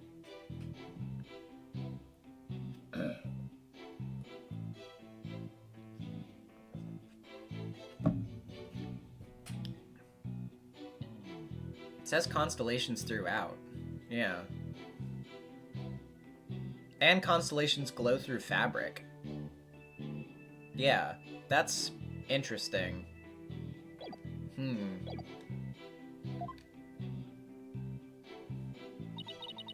When suddenly she fled into the hallway as if she wanted me to follow her. I followed her all the way to Prof. Court's body. She led me right to it. I'm positive it was Juniper because she was wearing the costume that she had made. Okay. So, about that. Miss Scuttlebutt's sole basis for identifying our client as the figure in this photo is the fact that it shows someone in Miss Wood's stage costume. Well, it is Juniper's costume, so that must be Juniper in it. It's clear cut. No, that's where you're completely mistaken. What? This is a design drawing of our client's stage costume. Oh my, what a wonderful creation. The constellations are extraordinary. Hey, wait a minute, I think I remember this from somewhere. Apollo, Mr. Justice, isn't that your mother? She's my what? Oh, did she not tell you about that? I thought she was going to. I'm glad you noticed, because those stars are precisely what's important here. In the drawing, there are constellations all over the outside of the costume.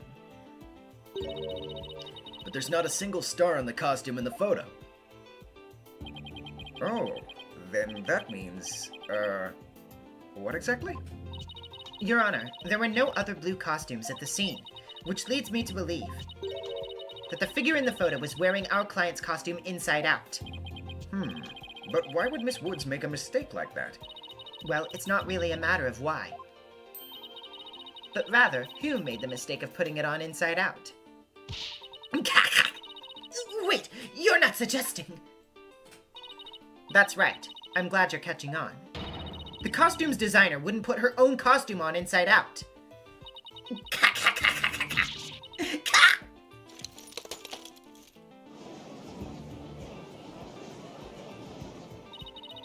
Sorry, Miss Scuttlebutt, but doesn't believing you had a scoop when you really didn't make you a failure as a reporter? Failure as a reporter?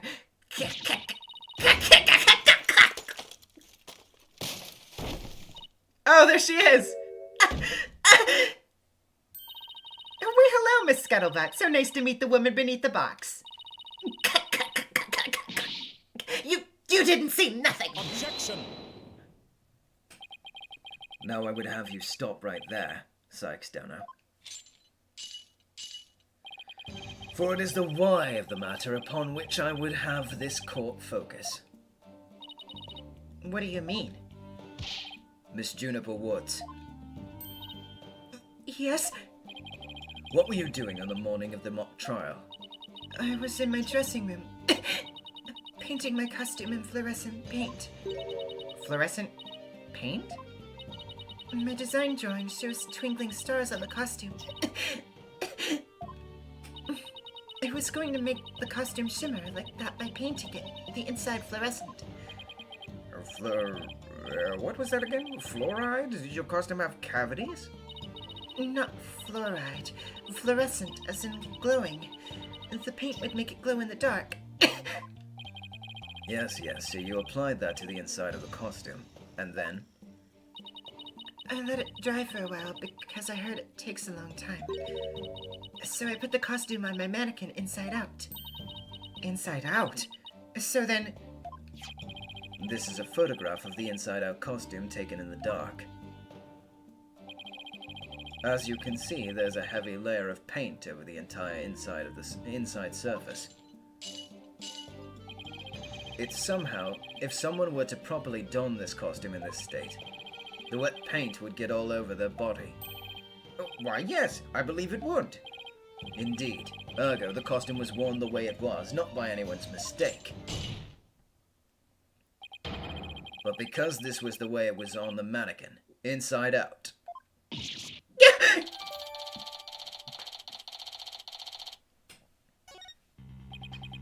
Figures he would have a photo. did we just fall into his trap? Yeah, I bet Blackwell had it all planned out. Still, I think you should give this photo a nice long look. Oh, please tell me you found something that doesn't add up. Check out the chest area. Kinda looks like handprints to me.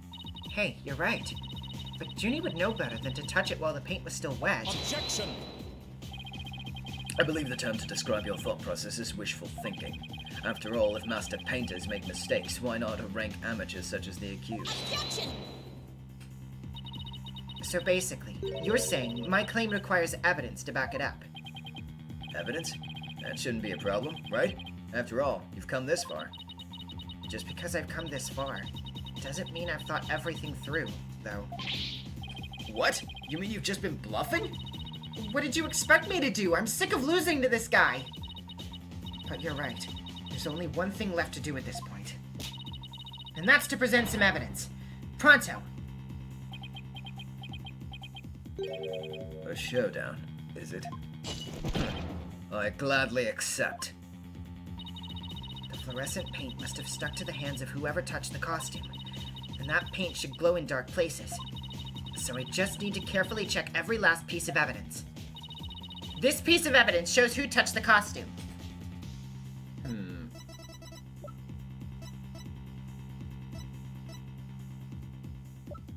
Okay. Interesting.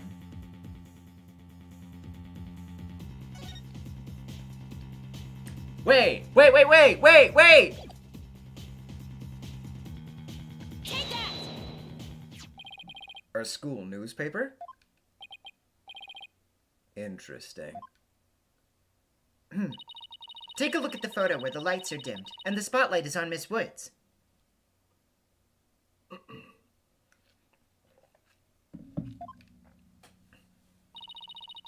Observe Mr. Newman's hands in that photo as he stands at the prosecutor's bench. As you can see, it's glowing, just like Miss Wood's fluorescent paint. It is glowing. Quite brightly, I might add. But why would he put fluorescent paint on his hands for the mock trial, you may ask? The answer is he wouldn't, not on purpose. It got there when he put the costume on. That means... What again? It means the figure photographed in the costume was not our client Juniper Woods. It was her classmate, Robin Newman. What?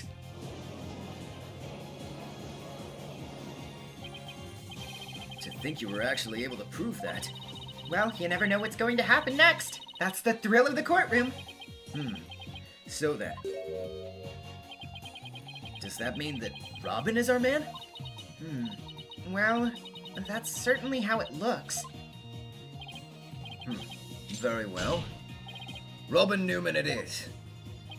He's here in the gallery, I trust. Show yourself. I challenge you to a duel.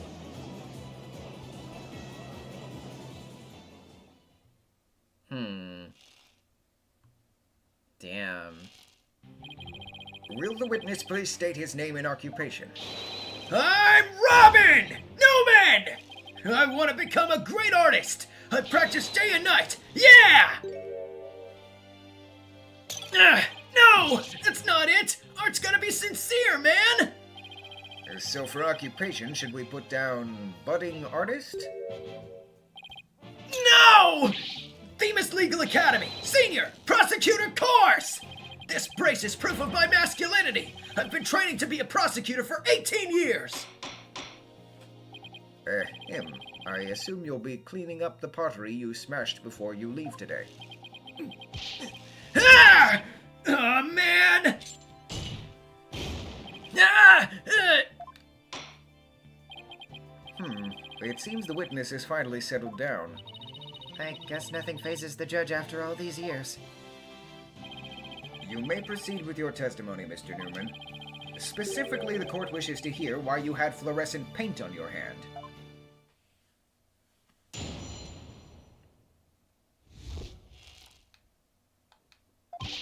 I went to see Juniper in her dressing room, but she wasn't there! When I walked by that frilly costume, I was like, whoa! The mannequin it was on, it was about to fall on me! I got that paint on me when I caught it, but I never put it on. That's just stupid! Hold it! Your Honor, I recommend a short therapy session for the witness. I recommend that the witness get therapy. Well, Mr. Newman does seem particularly agitated, but... No! And not again. What's his problem? I sensed it in the moment Robin took the stand. The discord in his heart. So, you think he might be hiding something? Probably. You ready, Mr. Newman? Let's see what the mood matrix can do for you.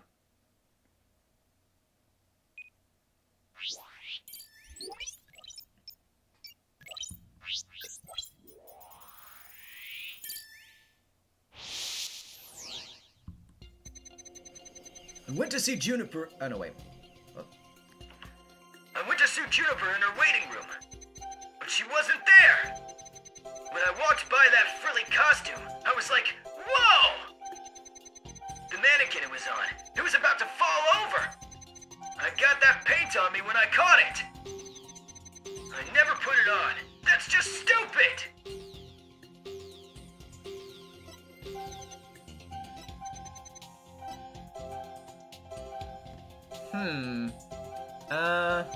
Oh, whoops. Wait. Firesonic225 with the $5. Your Honor, I sense that Robin's hiding his Discord account. I suggest you get therapy to find out why. Are they about to do... Are they about to... Okay, let's see. Let's see where this goes. When you mentioned the stage costume, I sensed a sudden powerful feeling of joy. Would you care to explain, Mr. Newman? Wait! What? Why would a frilly scarf thing and a long skirt make me feel like that? I don't know, but you seem awfully interested in that costume for some reason. You didn't happen to put it on, did you? Like I'd be into that kind of thing! I'm a dude and I'm into braces! You don't think. Robin's actually got a thing for Juniper's outfit, do you? Kirby Superstar 44 with the $10. Fun fact, Miriam's face was originally not supposed to be seen, but that changed late in development. Reason being the devs thought her face was too cute to hide. Oh, that's sweet. But, this could go one of two ways. Oh, boy. Oh, come on, isn't it obvious? You're enjoying this a bit too much, Athena. No way, man! The mannequin came falling towards me, so I stuck out my hands to stop it. End of story! That's a new piece of information. Time to run an update.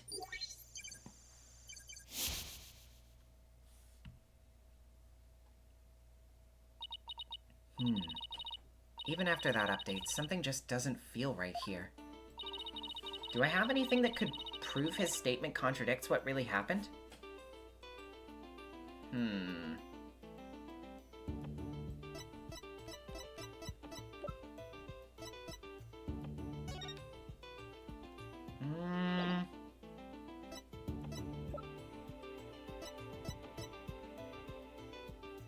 I don't know.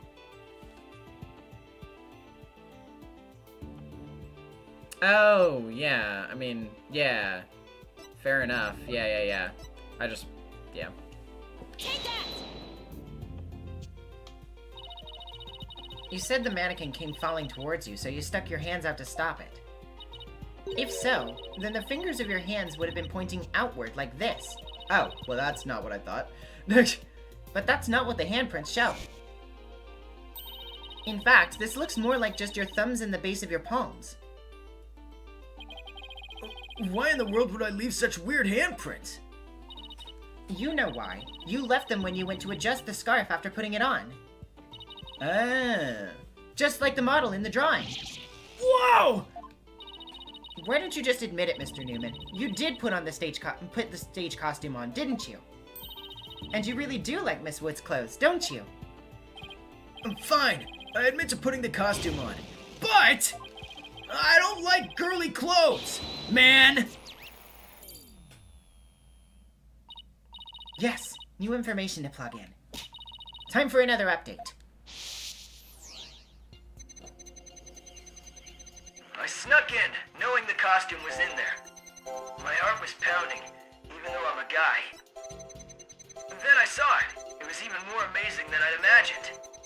I was like, whoa! I'm a guy, but I got all excited. It's true, I did put on girly clothes. But it was strictly for artistic purposes. Hopefully, we can figure out what Robin's hiding based on this new information. Just hope it's not more than we bargained for. Although that usually seems to be the case.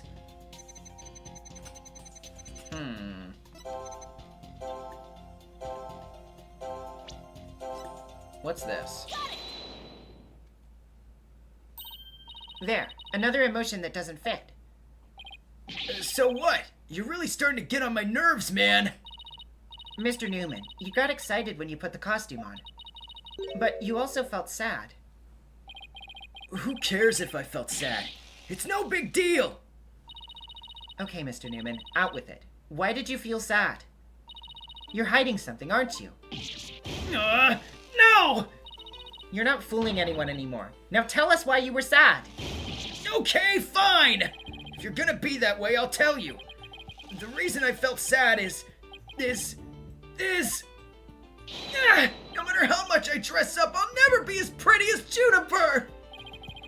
Well, no offense, but his habit of shouting at the top of his lungs doesn't exactly help. No! That's not it! I totally own those girly clothes. I should have been totally pretty! But there's something that keeps getting in my way!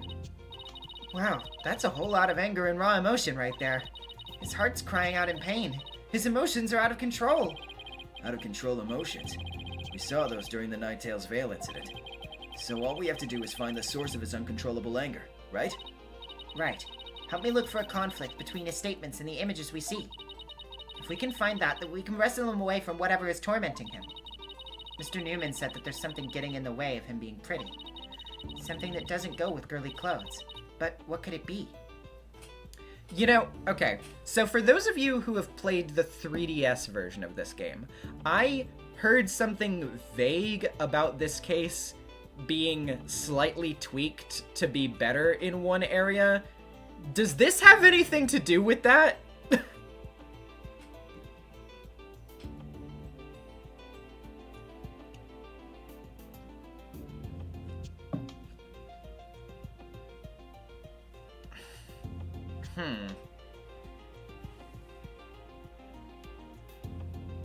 Okay, I'm getting some mixed signals here.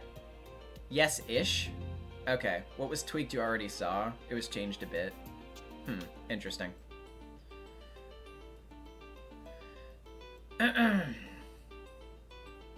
Okay. Well, so far it's fine, so... Yeah, I don't know. I'd be interested to go back and, like, look and see what the difference is later, but... Fine! I'll testify, man!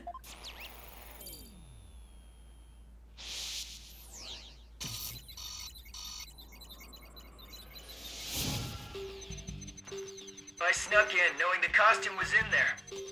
My heart was pounding, even though I'm a guy.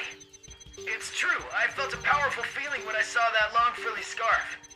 I admit it, I wore girly clothes. I felt like a diva when I pulled the hood over my head. It felt so right. I was totally dressed up like a girl. So, we're looking for the source of this anger? Right. The conflict in his testimony will most likely arise from his emotional repression. Let's compare the images to his testimony. We might find the problem that way.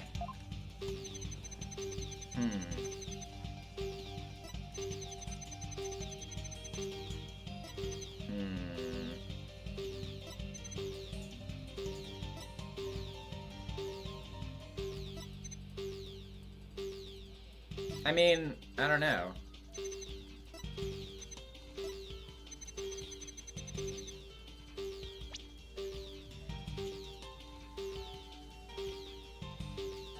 Oh, okay, yeah, I see.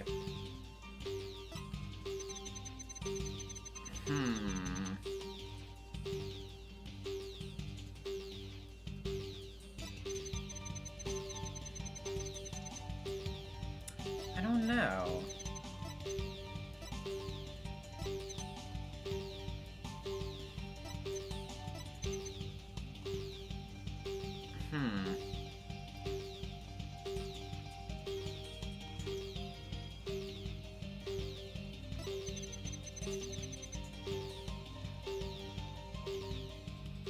You gotta select a part of the image that prevents Robin from being happy about the clothing. Okay.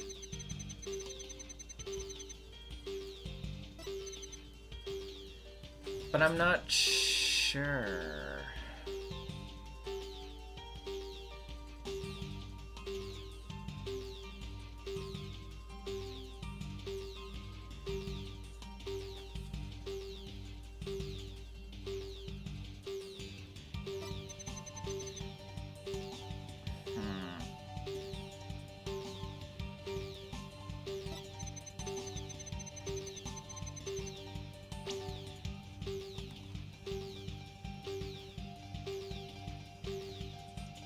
I'm gonna maybe? Is it the brace? Mr. Newman, you feel a great deal of anger towards your brace, don't you? Is that what you feel is holding you back from being as pretty as you think you should be? Huh? What? Mr. Newman, the truth is, you really want to take that brace off, don't you? No way, man! This is a symbol of masculinity! I can never take it off! Wow. Oh my god. Literally held back. Like, oh my god, dude. What the fuck?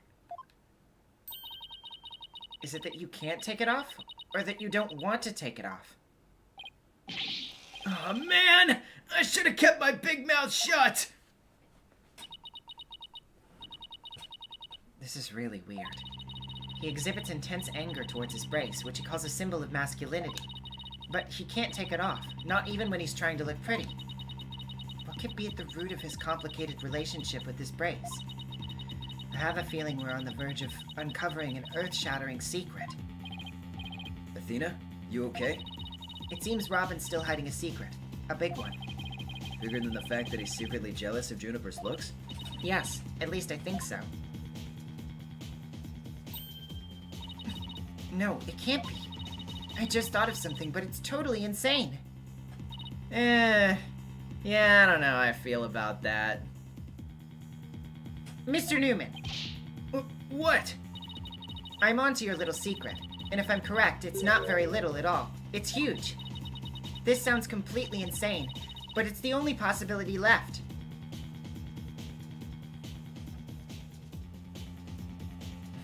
I mean, okay, depending on how they really want to frame this phrasing-wise. Like... Mr. Newman, or should I say, Miss Newman, you are and always have been a girl. What? What? Have you lost the plot, Athena? No, I'm completely serious. I don't have any direct evidence. But that's what Robin's heart is shouting out loud and clear. Hold it! I still think you've totally lost it. I mean, Robin reeks of testosterone. How could he possibly be a she? I, for one, have never seen a girl who shouts like a maniac all the time. Apollo, are you sure?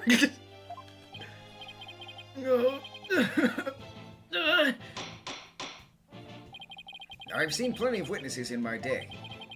But if he's a she, then she's the most convincing actress I've ever encountered.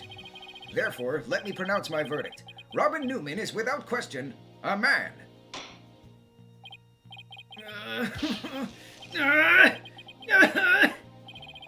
You are now truly just as Donna's equal in one area, but just as equally insane.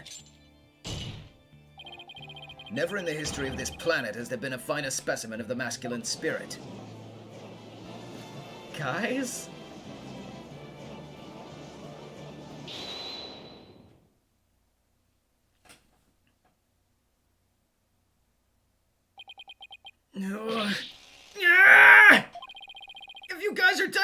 talking about me? I'm...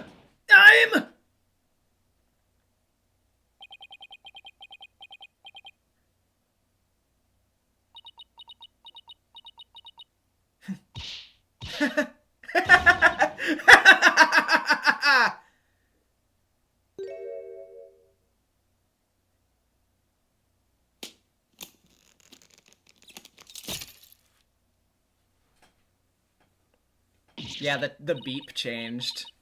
The brace, it's...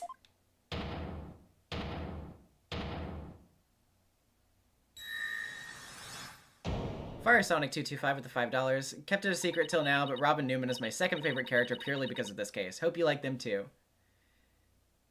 I'm interesting. Miss Sykes, no, allow me to call you Athena. I wanted to keep this a secret at all costs, but no. No way! Yeah! Surely this must be some kind of jest? Nope, it's for real. I'm a girl, body and soul. If you don't believe me, I'll give you a... Okay, a peek? What? Ah! As if. What an amazing transformation. Well, all the Discord's gone. The image is now complete.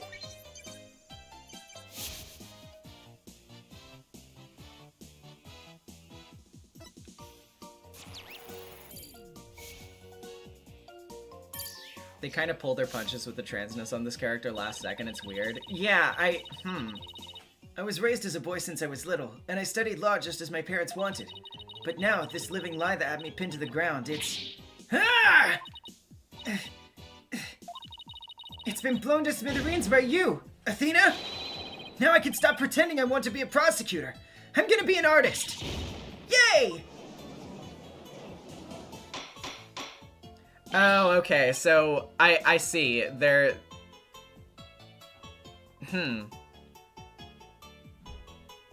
Yeah, okay, so it's like...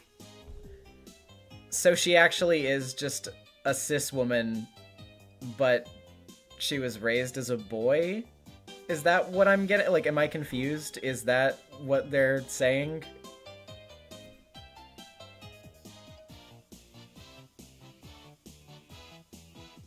Okay, I got it. Yeah, I see. Okay.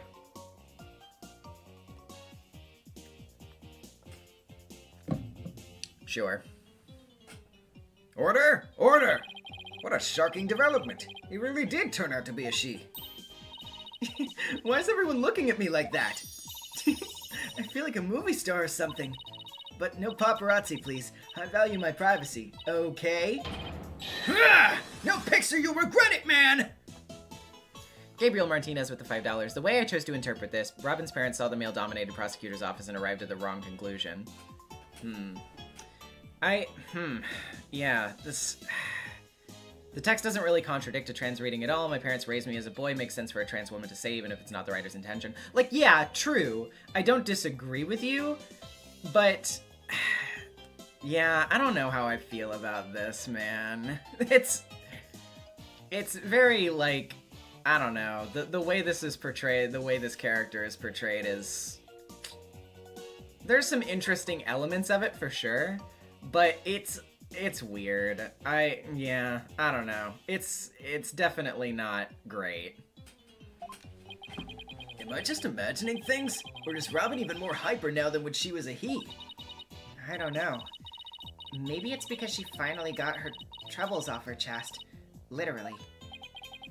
This is all well and good, but does he being a she actually change anything? The fact that the witness is actually a girl does change things, because there's now a piece of evidence that we must reevaluate. All hail Sunset Youth 2 with $5. I always thought that her parents wanted a son, and when they got a daughter, forced her to pretend to be a boy her whole life. Like, I mean, yeah, that's probably what the story is. At least as it's written. But, yeah. Jeez. And yeah, the annoying thing about this is it's written in a way that implies transness does not exist. Yeah.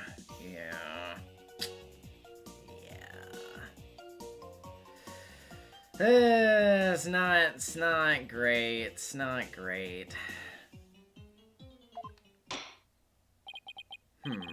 Very well. Let's see what the defense has for us now. What piece of evidence must we reconsider now that we know that the witness is a girl? Well... Oh. Is it... Take that! This is what I'd like the court to reconsider. Oh, the tape recorder. The one that recorded the threat. You're a goner. That's right. And we have already established that it's a female voice in the recording. Okay. Alright. Of all the students who could have moved the body before the mock trial was to start, our client was the only female if you exclude Miss Scuttlebutt because of her alibi. And that's why the tape recorder made our client the prime suspect. Ah, so then... Kate, the vampire with the $5. I think an intersex interpretation also works.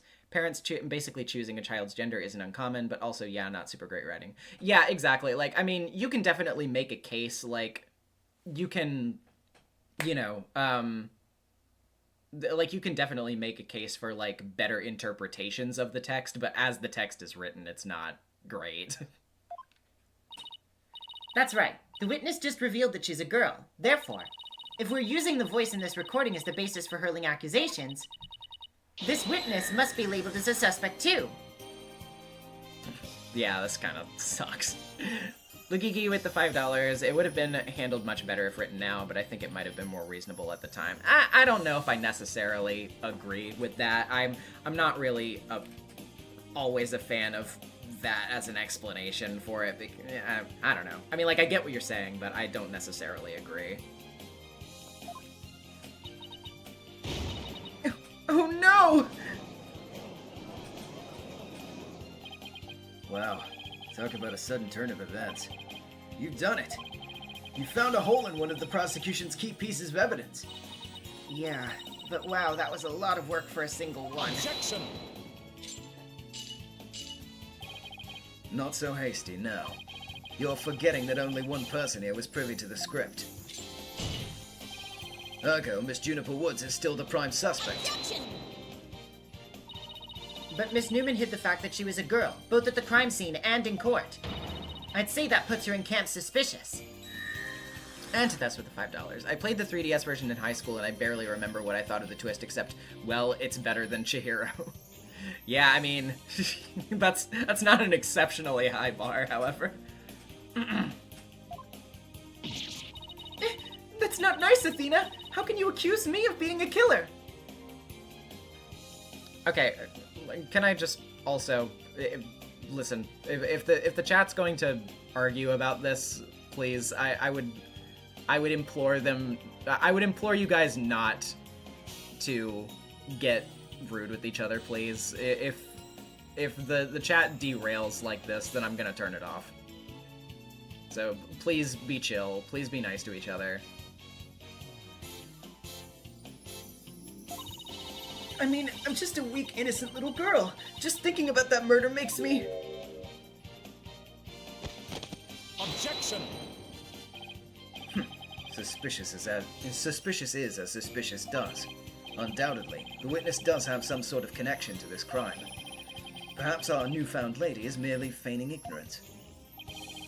We can surmise that she lent support to the principal offender, Juniper Woods, by leading Miss Scuttlebutt to the body. That would make her an accessory to the crime. How can you say that? I'm not an accessory to any crime, Mr. Birdman. Objection! Birdman? In any event, with the witness as an accessory, it explains quite a bit, does it not? Objection! Yeah, he made it all make sense somehow. And he'll keep accusing Judy unless we can show someone else that knew the script's details. But how could someone have gotten their hands on that kind of info? The only way they could have known what was in the script was if they...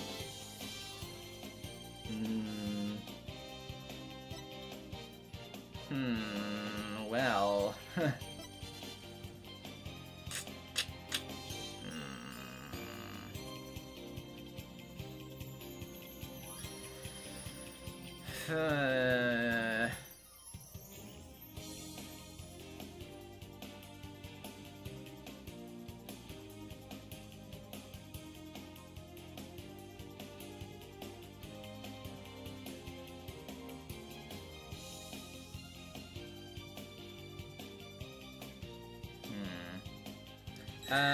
Katie the Angel Witch. If we allow Princess Ozma to be a trans girl, we should let Robin be one too. They're similarly cursed. I do not know who you are referring to. But, I'll take your word for it.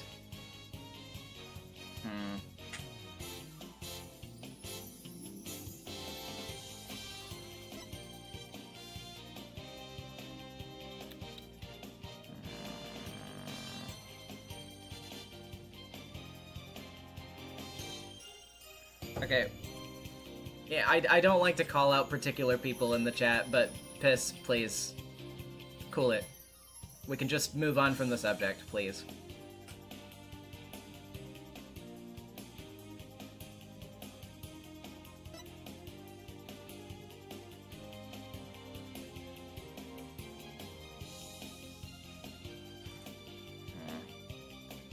Daps at the $2. Typical third case syndrome. Yeah, you know. I mean, yeah, I don't know.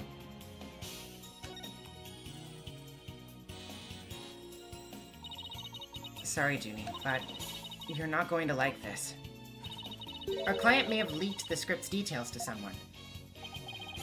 What the devil? And I know I shouldn't have, but I revised the script to favor the prosecution. But Prof. Court noticed it immediately and changed it back. Miss Woods did not want Hugh O'Connor to win the mock trial. That's why I believe she leaked the details to the witness, Robin Newman. I get it. If Robin won, Hugh wouldn't be able to confess to Juniper. Right. Junie was probably trying to keep their friendship from becoming awkward. How could you, Thena? What a bunch of bull! I never heard a word about the script from Juniper! Never ever! Objection! You sure? Can you look me in the eye and swear you didn't? Athena. Bad Athena, you don't have any evidence!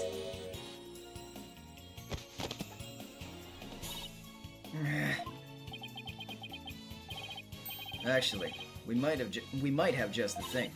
Really? Yeah, one of Robin's lines I read when we were reenacting the mock trial. Here's a shot of the crime scene. Ironically, it was Prof. Court who posed as the corpse. Hair forehead. How did the mock trial participants react to this photo? Mr. Newman was surprised by what Prof. Court was wearing. Robin said, "Oh, the green sweatsuit." Sure. I might have said that, but so what? Well, think of it this way, Athena. yeah.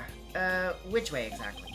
If I told you that, I'd be wearing a blue suit today, but then showed up wearing what I've got on now, what would you say? Oh, the red suit. Ah, I think I've got it. Your Honor, we have evidence proving that Miss Newman knew the contents of the script. The defense moves to present said evidence to the court. Very well, Miss Sykes. Present away. This evidence proves that Miss Newman had prior knowledge of the script's contents.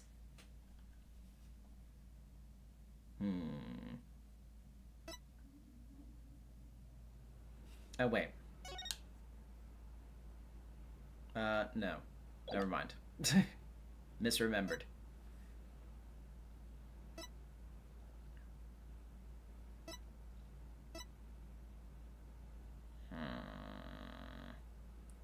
Oh, wait. Duh, right? What? Or, no, not... Or, wait, yeah.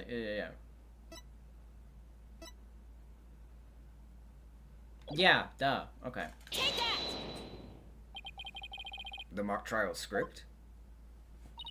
Miss Newman, during the mock trial, you were shown a photo of the victim's body. And reportedly, you reacted by saying, "Oh, the green sweatsuit." Writer for Life 724 with the $2. So anyway, favorite soup is egg drop soup. You? I mean, I do like egg drop. I kind of prefer miso a little bit more, though. Oh, yes, I said that. What's your point?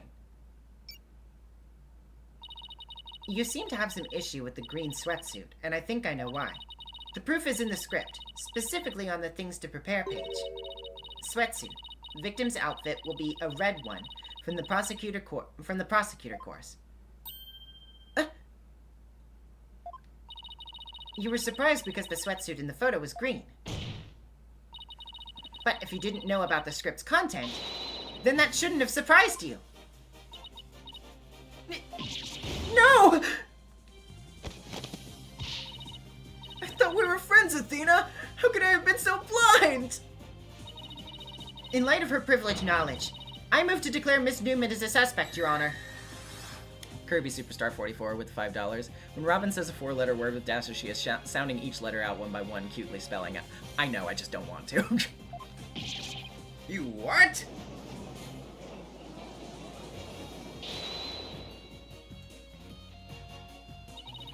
If knowing script details makes me a suspect, then there must be others besides me. I mean, someone else could have also seen Prof. Court's note. Note? What note?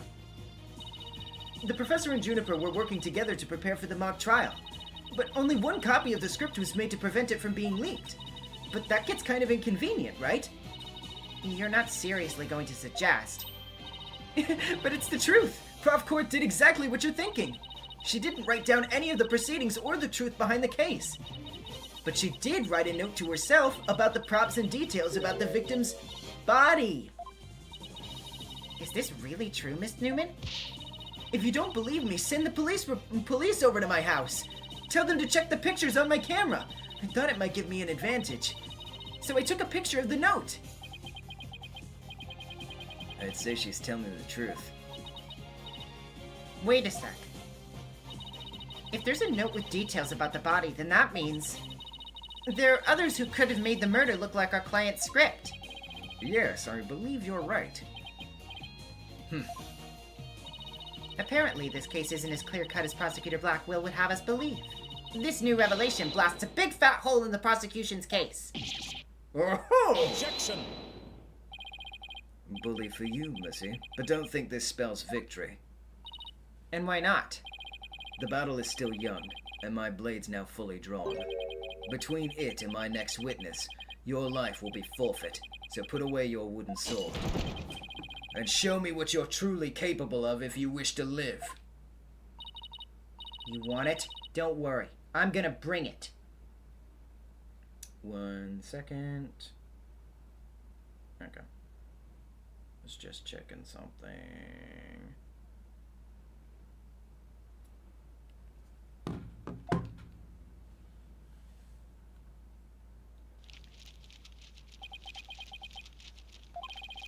I already said I want nothing to do with this trial. How juvenile. It's not a matter of what you want, for you will cooperate, Hugh O'Connor. Prosecutor Blackwell, why have you called this witness? You will recall that the day before the mock trial, in short, the day of the murder, the accused testified that she left for home at around 6 p.m. Yes, my notes here do confirm that fact. Right. Our client wasn't at school at the estimated time of death, so she couldn't be... Objection! Yet that was but a felicitous lie. Or am I mistaken, golden boy? I've no intention of saying anything more. Now, if you'll excuse me. Hold! I'm not through with you yet. It seems the rogue prosecutor has it out for me. Leave, and we just might discuss you-know-what. Yeah. No, wait! One little statement and Mr. Cool loses it? What's that all about? I changed my mind. I'll stay and testify. Are you so sure, Mr. O'Connor? The word of a genius is as good as gold. Let's get on with this. Hugh O'Connor, a senior at Themis Legal Academy. Lawyer course. How's that? Just fine. Your testimony, then, if you please. You're up against the top of the class now. I'd be careful if I were you. I know Junie would never lie like that. That pompous schoolboy won't know what hit him.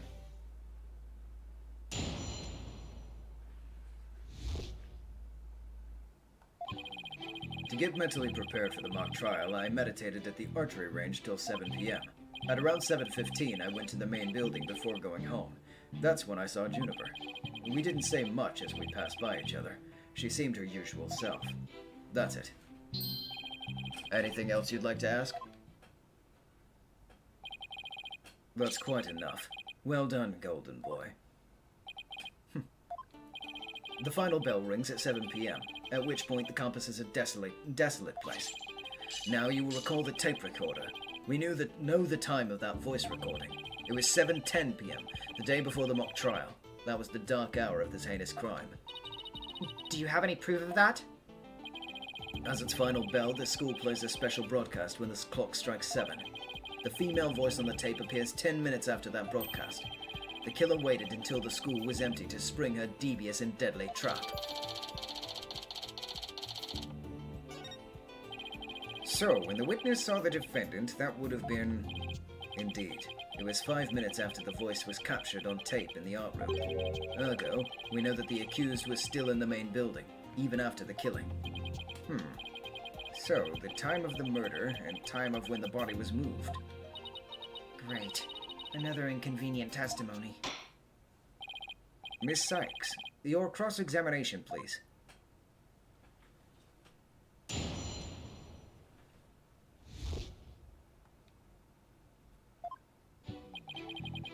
To get mentally prepared for the mock trial, I meditated at the archery range till 7 p.m. Sorry, just checking something real quick.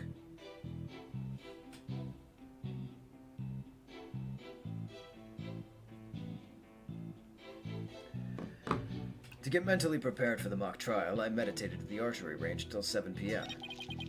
At around 7:15, I went to the main building before going home. That's when I saw Juniper. We didn't say much as we passed by each other. She seemed her usual self. That's it. Anything else you'd That's it. Anything else you'd like to ask? Wow, is that the confidence and composure that comes from being a genius? Athena, it doesn't matter who's on the stand. Our job is still the same. Sure, but if Junie was really still at school after 6 p.m. I didn't spot any inconsistencies in Hugh's testimony either. What am I supposed to do now? Hold it! So, do you meditate often?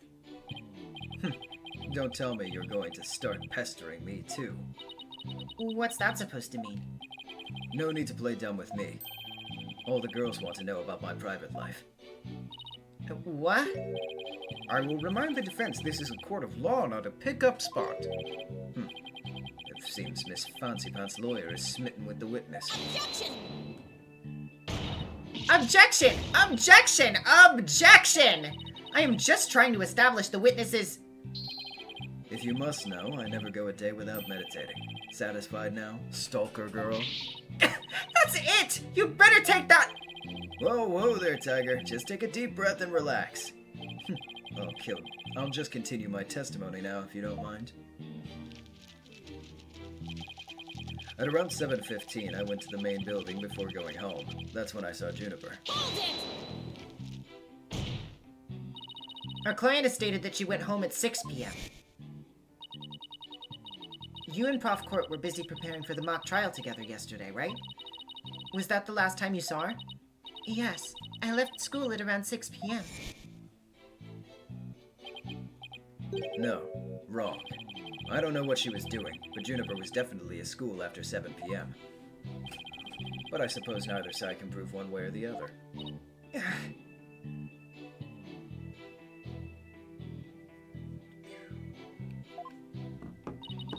But if Junie was there, that means she's lying.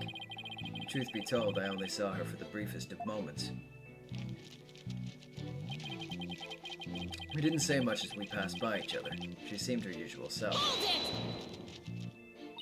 it! So you just walked past a good friend, barely saying a word? The final bell had already rung. They get mad when you stand around chatting. Then again, we're not like you people, talking endlessly in these annoyingly loud voices. Objection! Annoyingly loud voices? I'd like it if you refrained from insulting my partner like that. Normally I'd shout objection right about now, but I'll take this one for the team. Anyway, I think that's about all I have to say. That's it. Anything else you'd like to ask? Hold it! All right, I'll take you up on your kind offer. I expected as much. So go ahead. Ask away. Mr. O'Connor, I want to ask you.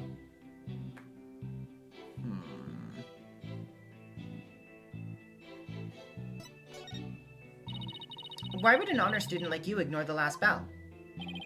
I wouldn't say I ignored it. I was simply running a little late. Do you remember exactly how late? You're a stickler for details, lady. But if I had to say, it was maybe about 10-15 minutes. If you think that it's that important, I'll add it to my testimony. I was hoping you'd say that. The final bell had rung 10-15 minutes earlier. No biggie. Hold it! You ignored the last bell for no reason? Shame on you! No. Shame on you, pressing me for no reason. Well, people do run late sometimes. Like you on the day this whole case began. Ah! It appears we have a culprit in the case of the pot calling the kettle black. Two, Your Honor? Now what? Ask another question?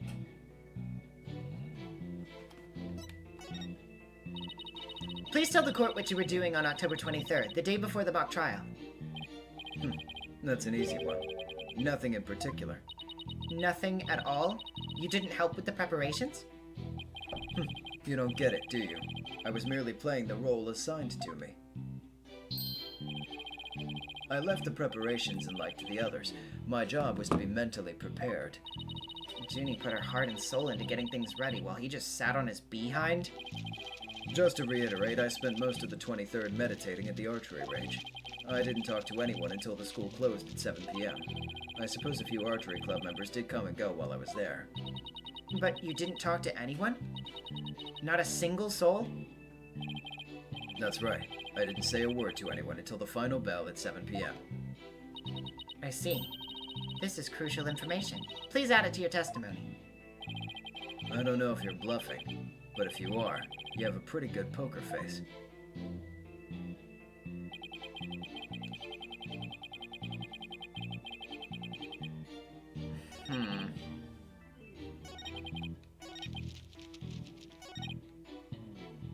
I don't know if that's it either.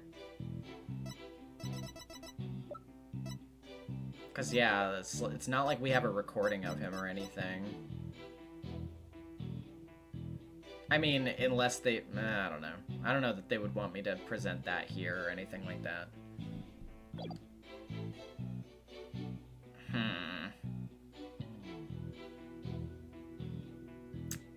Yeah, this one is tricky. I want to see what he has to say about the other statement, too, just in case.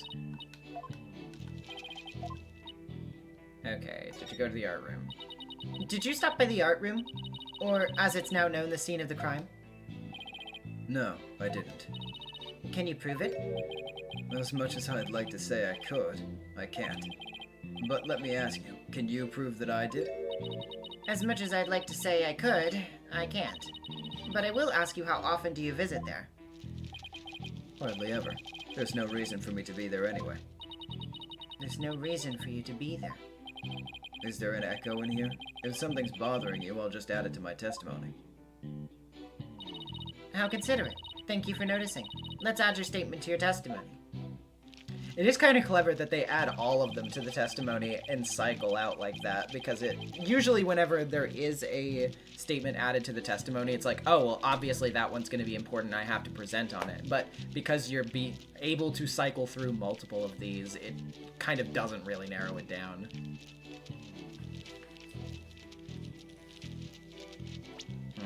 I need to look at my evidence again. Oh, wait.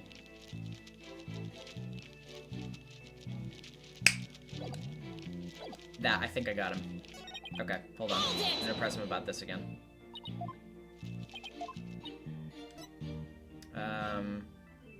Yeah, how did you prep for the mock trial?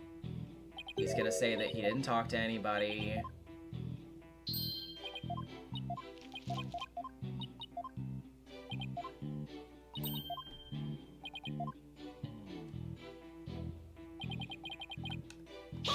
Oh, wait, shit. I didn't mean to press on that. Damn it.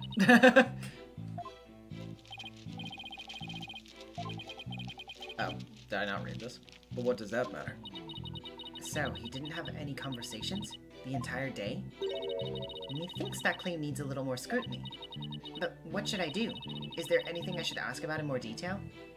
Okay, no. Just exit out of that, please. Actually, never mind.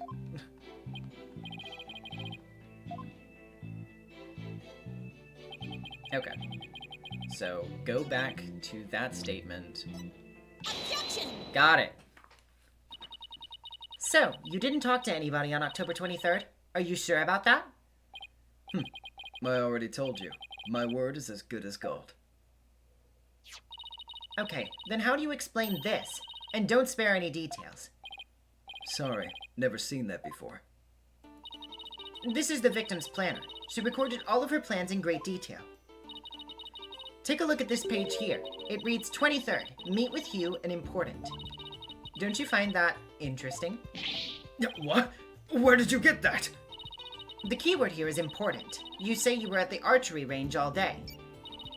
But you also said a few students came and went while you were there. That doesn't sound like a great place for an important talk. But the entire campus was buzzing with activity before the mock trial. Where could they have possibly had a private conversation? I thought about that too, but the situation changes after the last bell. What's this now? The witness stayed after the last bell. In order to have a private talk with the victim. Am I right, Mr. O'Connor? This is insane! Must we go through this yet again? I suppose you also have no evidence as usual. No, I don't have any direct evidence. However, the witness was meditating until after the last bell. Katie, you can save and load anywhere in the previous games as well, I'm pretty sure. I mean, obviously you have to turn your DS off and then back on, but you can still do it. And he attempted to conceal his private meeting with the victim. First Robin, now me. Who are you going to accuse next? You're just another unscrupulous attorney looking to get ahead. Don't let him get to you. He's definitely hiding something. I mean, he was supposed to meet with the victim around her estimated time of death. I had my suspicions about Robin. Not on the DS version, only on chapters, not right before choices. I could have sworn that you can just press start on the DS version to save at any time.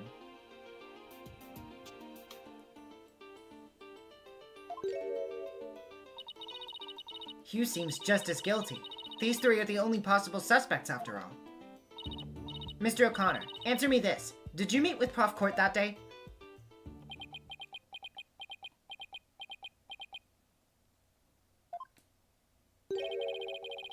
No, you can definitely press start to save on DS. Okay, I thought I wasn't misremembering. Sorry, Mr. Jailbird Prosecutor. I don't mean to steal your thunder, but I have something to say. If it will save me some trouble, then by all means speak away. If you will recall, Miss Sykes, the voice on the tape recorder was female. Knowing that, I'd like you to explain how I could possibly be a suspect. Oh, he has a point. Impressive. Golden boy here does shine gold indeed. Care to take the reins? You're more than capable of prosecuting this case. Sorry, but I'm studying to be a lawyer. What a pity. To think such genius is to be wasted on mere lawyering.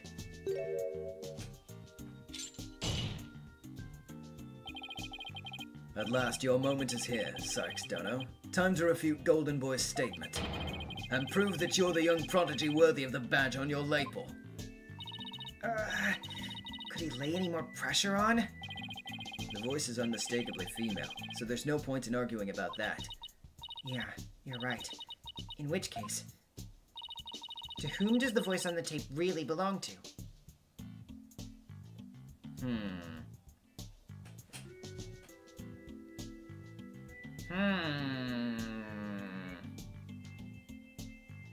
I mean... What if... It's pronounced lapel. Yeah. Sorry.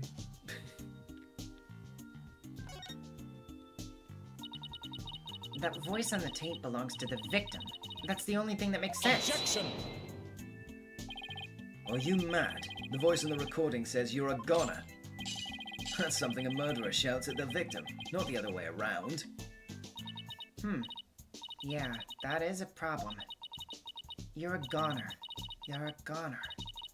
You're a goner. Athena? You're a goner. You a goner. You a corner. You O'Connor? Wait a second! Whoa, Athena, you're scaring me here. You're scared? I'm terrified for even coming up with this! With what? Prosecutor Blackwell, you wanted to know if I'm worthy of my badge. Well, I'm about to show you why. Despite my age, I can wear it with pride. Oh? Then I can take it that you won't be changing your argument? Still, it stands that it's a bit odd for the victim to be the one yelling, "You're a goner." I agree, if that's what the victim was saying, but it's not. I assume you have something to back up your assertion, Miss Sykes? Not exactly, but you don't have to add fuel to his fire, Your Honor. If it is indeed Prof. Court's voice on the tape, then she was shouting because she was... I mean... I don't think she would be threatening him, and honestly, I don't think that he's the one who did it. So I don't think that she was being threatened by him either. So, just yelling at him? I don't know. I would like to call one basic fact into question. Is that shout on the tape really saying you're a goner? What are you up to now, Athena? Prof. Court's planner says she was supposed to meet with the witness for an important talk. Perhaps our witness, despite being a genius, had done something wrong, and this made Prof. Court get angry with him during their private meeting. I don't see how this changes what we heard on the tape. Well, if you want to see how it changes things, then let's try a little experiment. Your Honor, I want you to yell at the witness as if you're mad at him. But, and this is important, use his full name. Okay, let's see. You O'Connor! What did I do to deserve that? Yes, like that. Now try again, but faster. You O'Connor! You O'Connor? You O'Connor? You O'Connor? Wait a second. No, this can't be! You think I'd spend the energy to lead you this far if it wasn't true? But it is, Your Honor. Humans are not perfect. That's a scientific fact. We sometimes mistake shadows for monsters, or the wind for voices. Now that you mention it... You can do this, Athena. Just give the old guy one more little push. The sound on the tape recorder never was the phrase "you're a goner." That's only what we thought we heard, when in fact it was the witness getting yelled at. The court will note that this is different from the selective hearing men are so good at. I think you're right, but what was that last part again? Never mind. The important thing is that the voice was recorded isn't our client's. And since it was the victim scolding the witness, he must now join the list of suspects. Objection!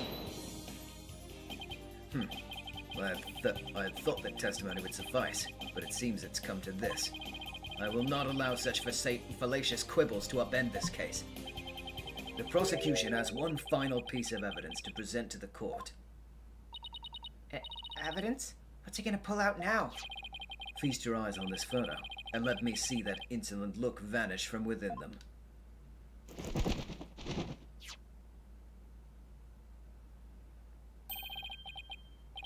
Let's see here. Oh, it's a picture of the defendant and the victim. The photograph shows...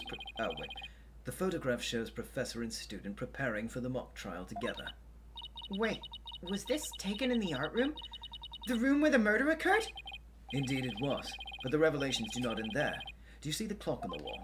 It reads 7:05, a mere 5 minutes before the voice was recorded on the tape. What? The accused brutally stabbed the victim to death 5 minutes after this photo was taken.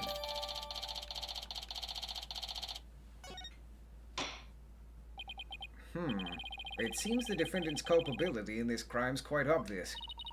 Junie was with Prof. Court just 5 minutes before she was murdered? What now? Nothing I say can change that fact. Understand now. You can believe in your client all you wish, but try as you might. Such misplaced faith will inevitably be cut down before the cruel, steely blade of truth. Listen, Missy. The person you'd like to save more than anyone else in the world, I'd be willing to wager that your defense isn't what they desire. But I became a lawyer so that I could... You still fail to understand? After so much pain and defeat, the courts are not the play yards of little children dressed as lawyers. So before you break your back in failure, run along home and grow up!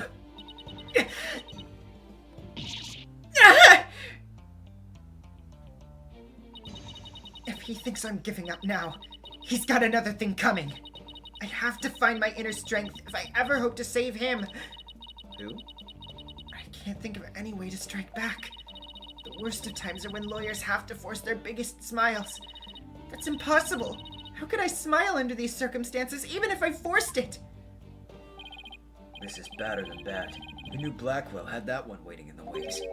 Why didn't that twisted samurai just present it at the beginning? Wait, maybe this was his real plan. Was he just trying to show me how weak and powerless I am? Maybe he's right, because I really haven't got a clue. Who's the real killer? Who murdered Prof. Constance Court? Robin Newman, a girl who had been forced to live a lie as a guy? Or was it Hugh O'Connor, the honor student who had met with Prof. Court? There seems to be a little reason to debate the defendant's guilt any longer. The time for a verdict has come. Who?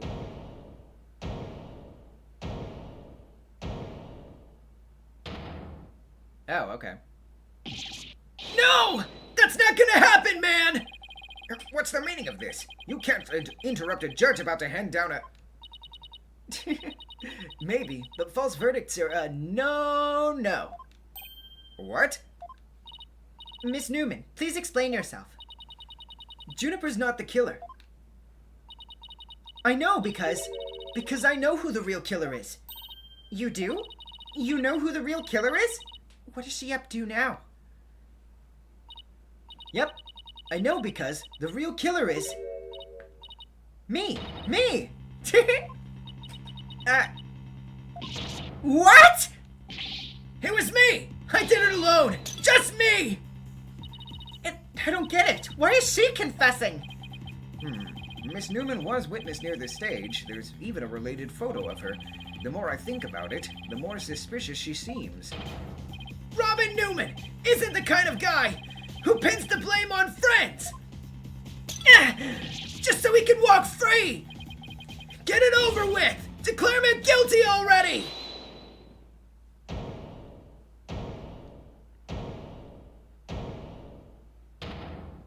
Yeah, I thought so. Please, wait. Juniper, what are you doing? Thank you for all you've done, Thena. But you'll have to forgive me. I can't let my friends take the blame any longer. Junie, no! Don't do it! You and Robin have done nothing wrong. They have absolutely no connection to this case. The real killer is me. I alone am responsible for the entire crime! What? Junie, you know that's not true! Hurry up and retract your statement! I'm afraid it is true. Forgive me, Thena.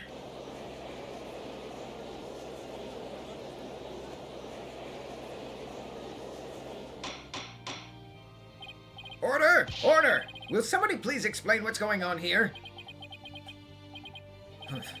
I see right through your cheap ploy. School rules state that prior conviction terminates one's eligibility to graduate. A guilty verdict here would make whatever dreams one had go up in a puff of smoke. Oh, I wasn't aware. Even meek little mice will fight when cornered. A pitiful spectacle, I might add.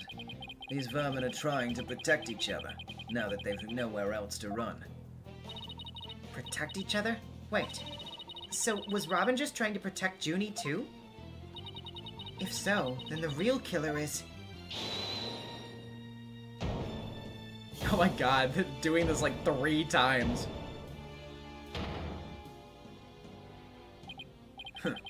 This whole thing's a joke.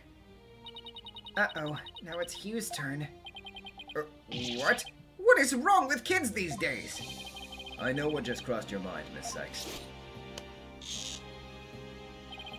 You think I'm the killer, don't you? Well, he really is a genius. He even knows what you're thinking. I think it's about time I told you the truth. And I'll even get right to the point. It was me. I did it. Wait. What?!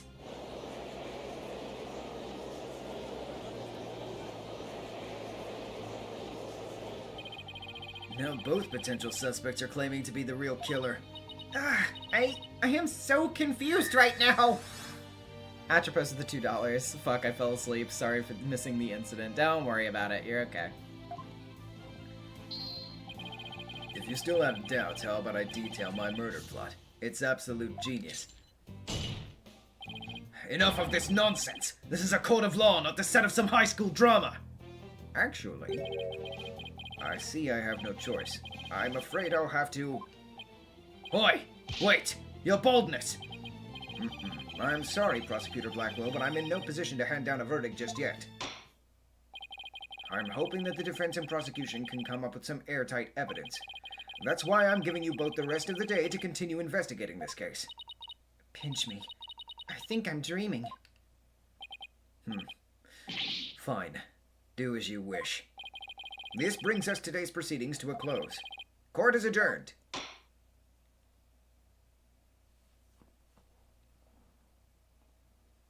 Alrighty then. Very interesting. Oh boy, oh boy, oh boy. Hey, Boy Lazy with a gift of 10 memberships. Let's fucking go. Thank you. We did it. Well, yeah, I was liking this case decently. That one part definitely did sour it quite a bit for me, unfortunately, but we'll see how the rest goes. I'm keeping an open mind about the rest of it, but that definitely dragged it down for me quite a bit. But other than that, it's pretty good. I think it's a little bit too obvious, though, in some ways. I think it's really kind of hitting me over the head with the themes in a way that I think they could have scaled back. But, you know, whatever. It is what it is. I'm going to pull up art now because I have dinner in just a moment, and I think since we've finished the investigation in court first days, then I'm just going to end the stream here, and I'll save the rest of the case for next time. I don't know exactly how long the case is, but, you know, well, yeah. Pick it back up next time. So, yeah. Before I get into art, by the way, just another quick reminder. I have a video premiering tomorrow. Please watch it. It's going to be great. I need all the help that I can get for this payment period. Thank you so much. And next week, I'm going to be having a stream on Friday, yet again, of Higurashi, and on Saturday, we're going to be doing the final stream, probably, of Danganronpa Another. So, yes, stay tuned for all of that. Anyway, art time. Pulling that up now.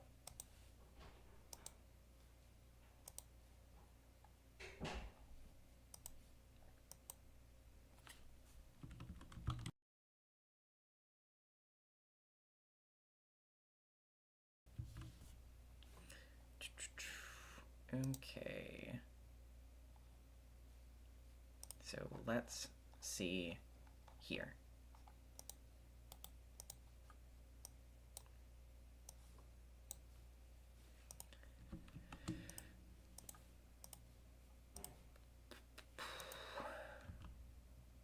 Oop. One sec.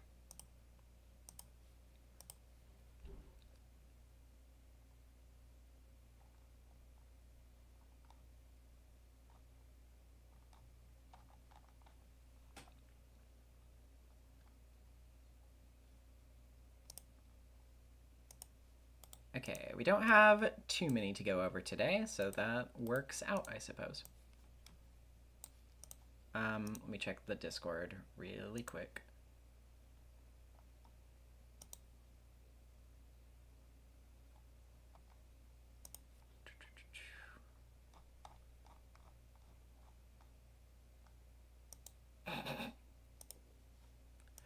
Oh boy. Okay. We got it. Okay. So let me get this tab over. Pull this up. So first, we've got this from Chiyoko over on Twitter at Chiyoko Arts. One more sketch this week, a sketch of Trucy, one of my favorite characters, probably next to Apollo. I love Trucy. This is a very cute Trucy. Chiyoko, you always knock it out of the park with your art style. I know I said that yesterday as well, but you always get the bangers in here. Very good job. Thank you for the cute Trucy. Next, we have this from Kate the Vampire on Tumblr. Repost because I forgot to cover up Phoenix's spikes. It took forever, but I drew Marcy as the Ace Attorney. I tried to mimic the art style as best as I could. That's so good! Thank you! I love this! This is so cute! The heart glasses like tucked into the shirt and the little star buttons. It's so awesome! I really, really like this. Thank you. Oh my gosh. This is really good. And also, there is an extra Junithina art that I did a few months ago. Yes, Magnet, a classic, of course. We all remember Magnet. This is really good. I really like the shape language going on here. The background is very pretty too. You did a very good job with this. Very, very good stuff. Kate the Vampire, thank you. And last but not least, we have this doodle put in the Discord by Sad Boy Alert. Nezumi and literally everyone's reaction to the fucking creature. Ew. I love your expressions as always. You do a really good job with these, Sad Boy. I'm glad to see you pop back in with some art again because I always love your art. I always look forward to seeing it. You do a great job. Thank you. And yeah, that's all of our art for tonight. So thank you once again for watching, everybody. Sorry to run, I gotta eat, but I've had a great time playing this game with all of you as usual. Again, video coming out tomorrow. Be sure to check that out. It premieres at 4 p.m. CST, and I promise it's gonna be loads of fun. Even if you're not a Sonic person, I tried to make it accessible to everybody, so hopefully you will enjoy it. Anyway, see you all later. Bye, everybody.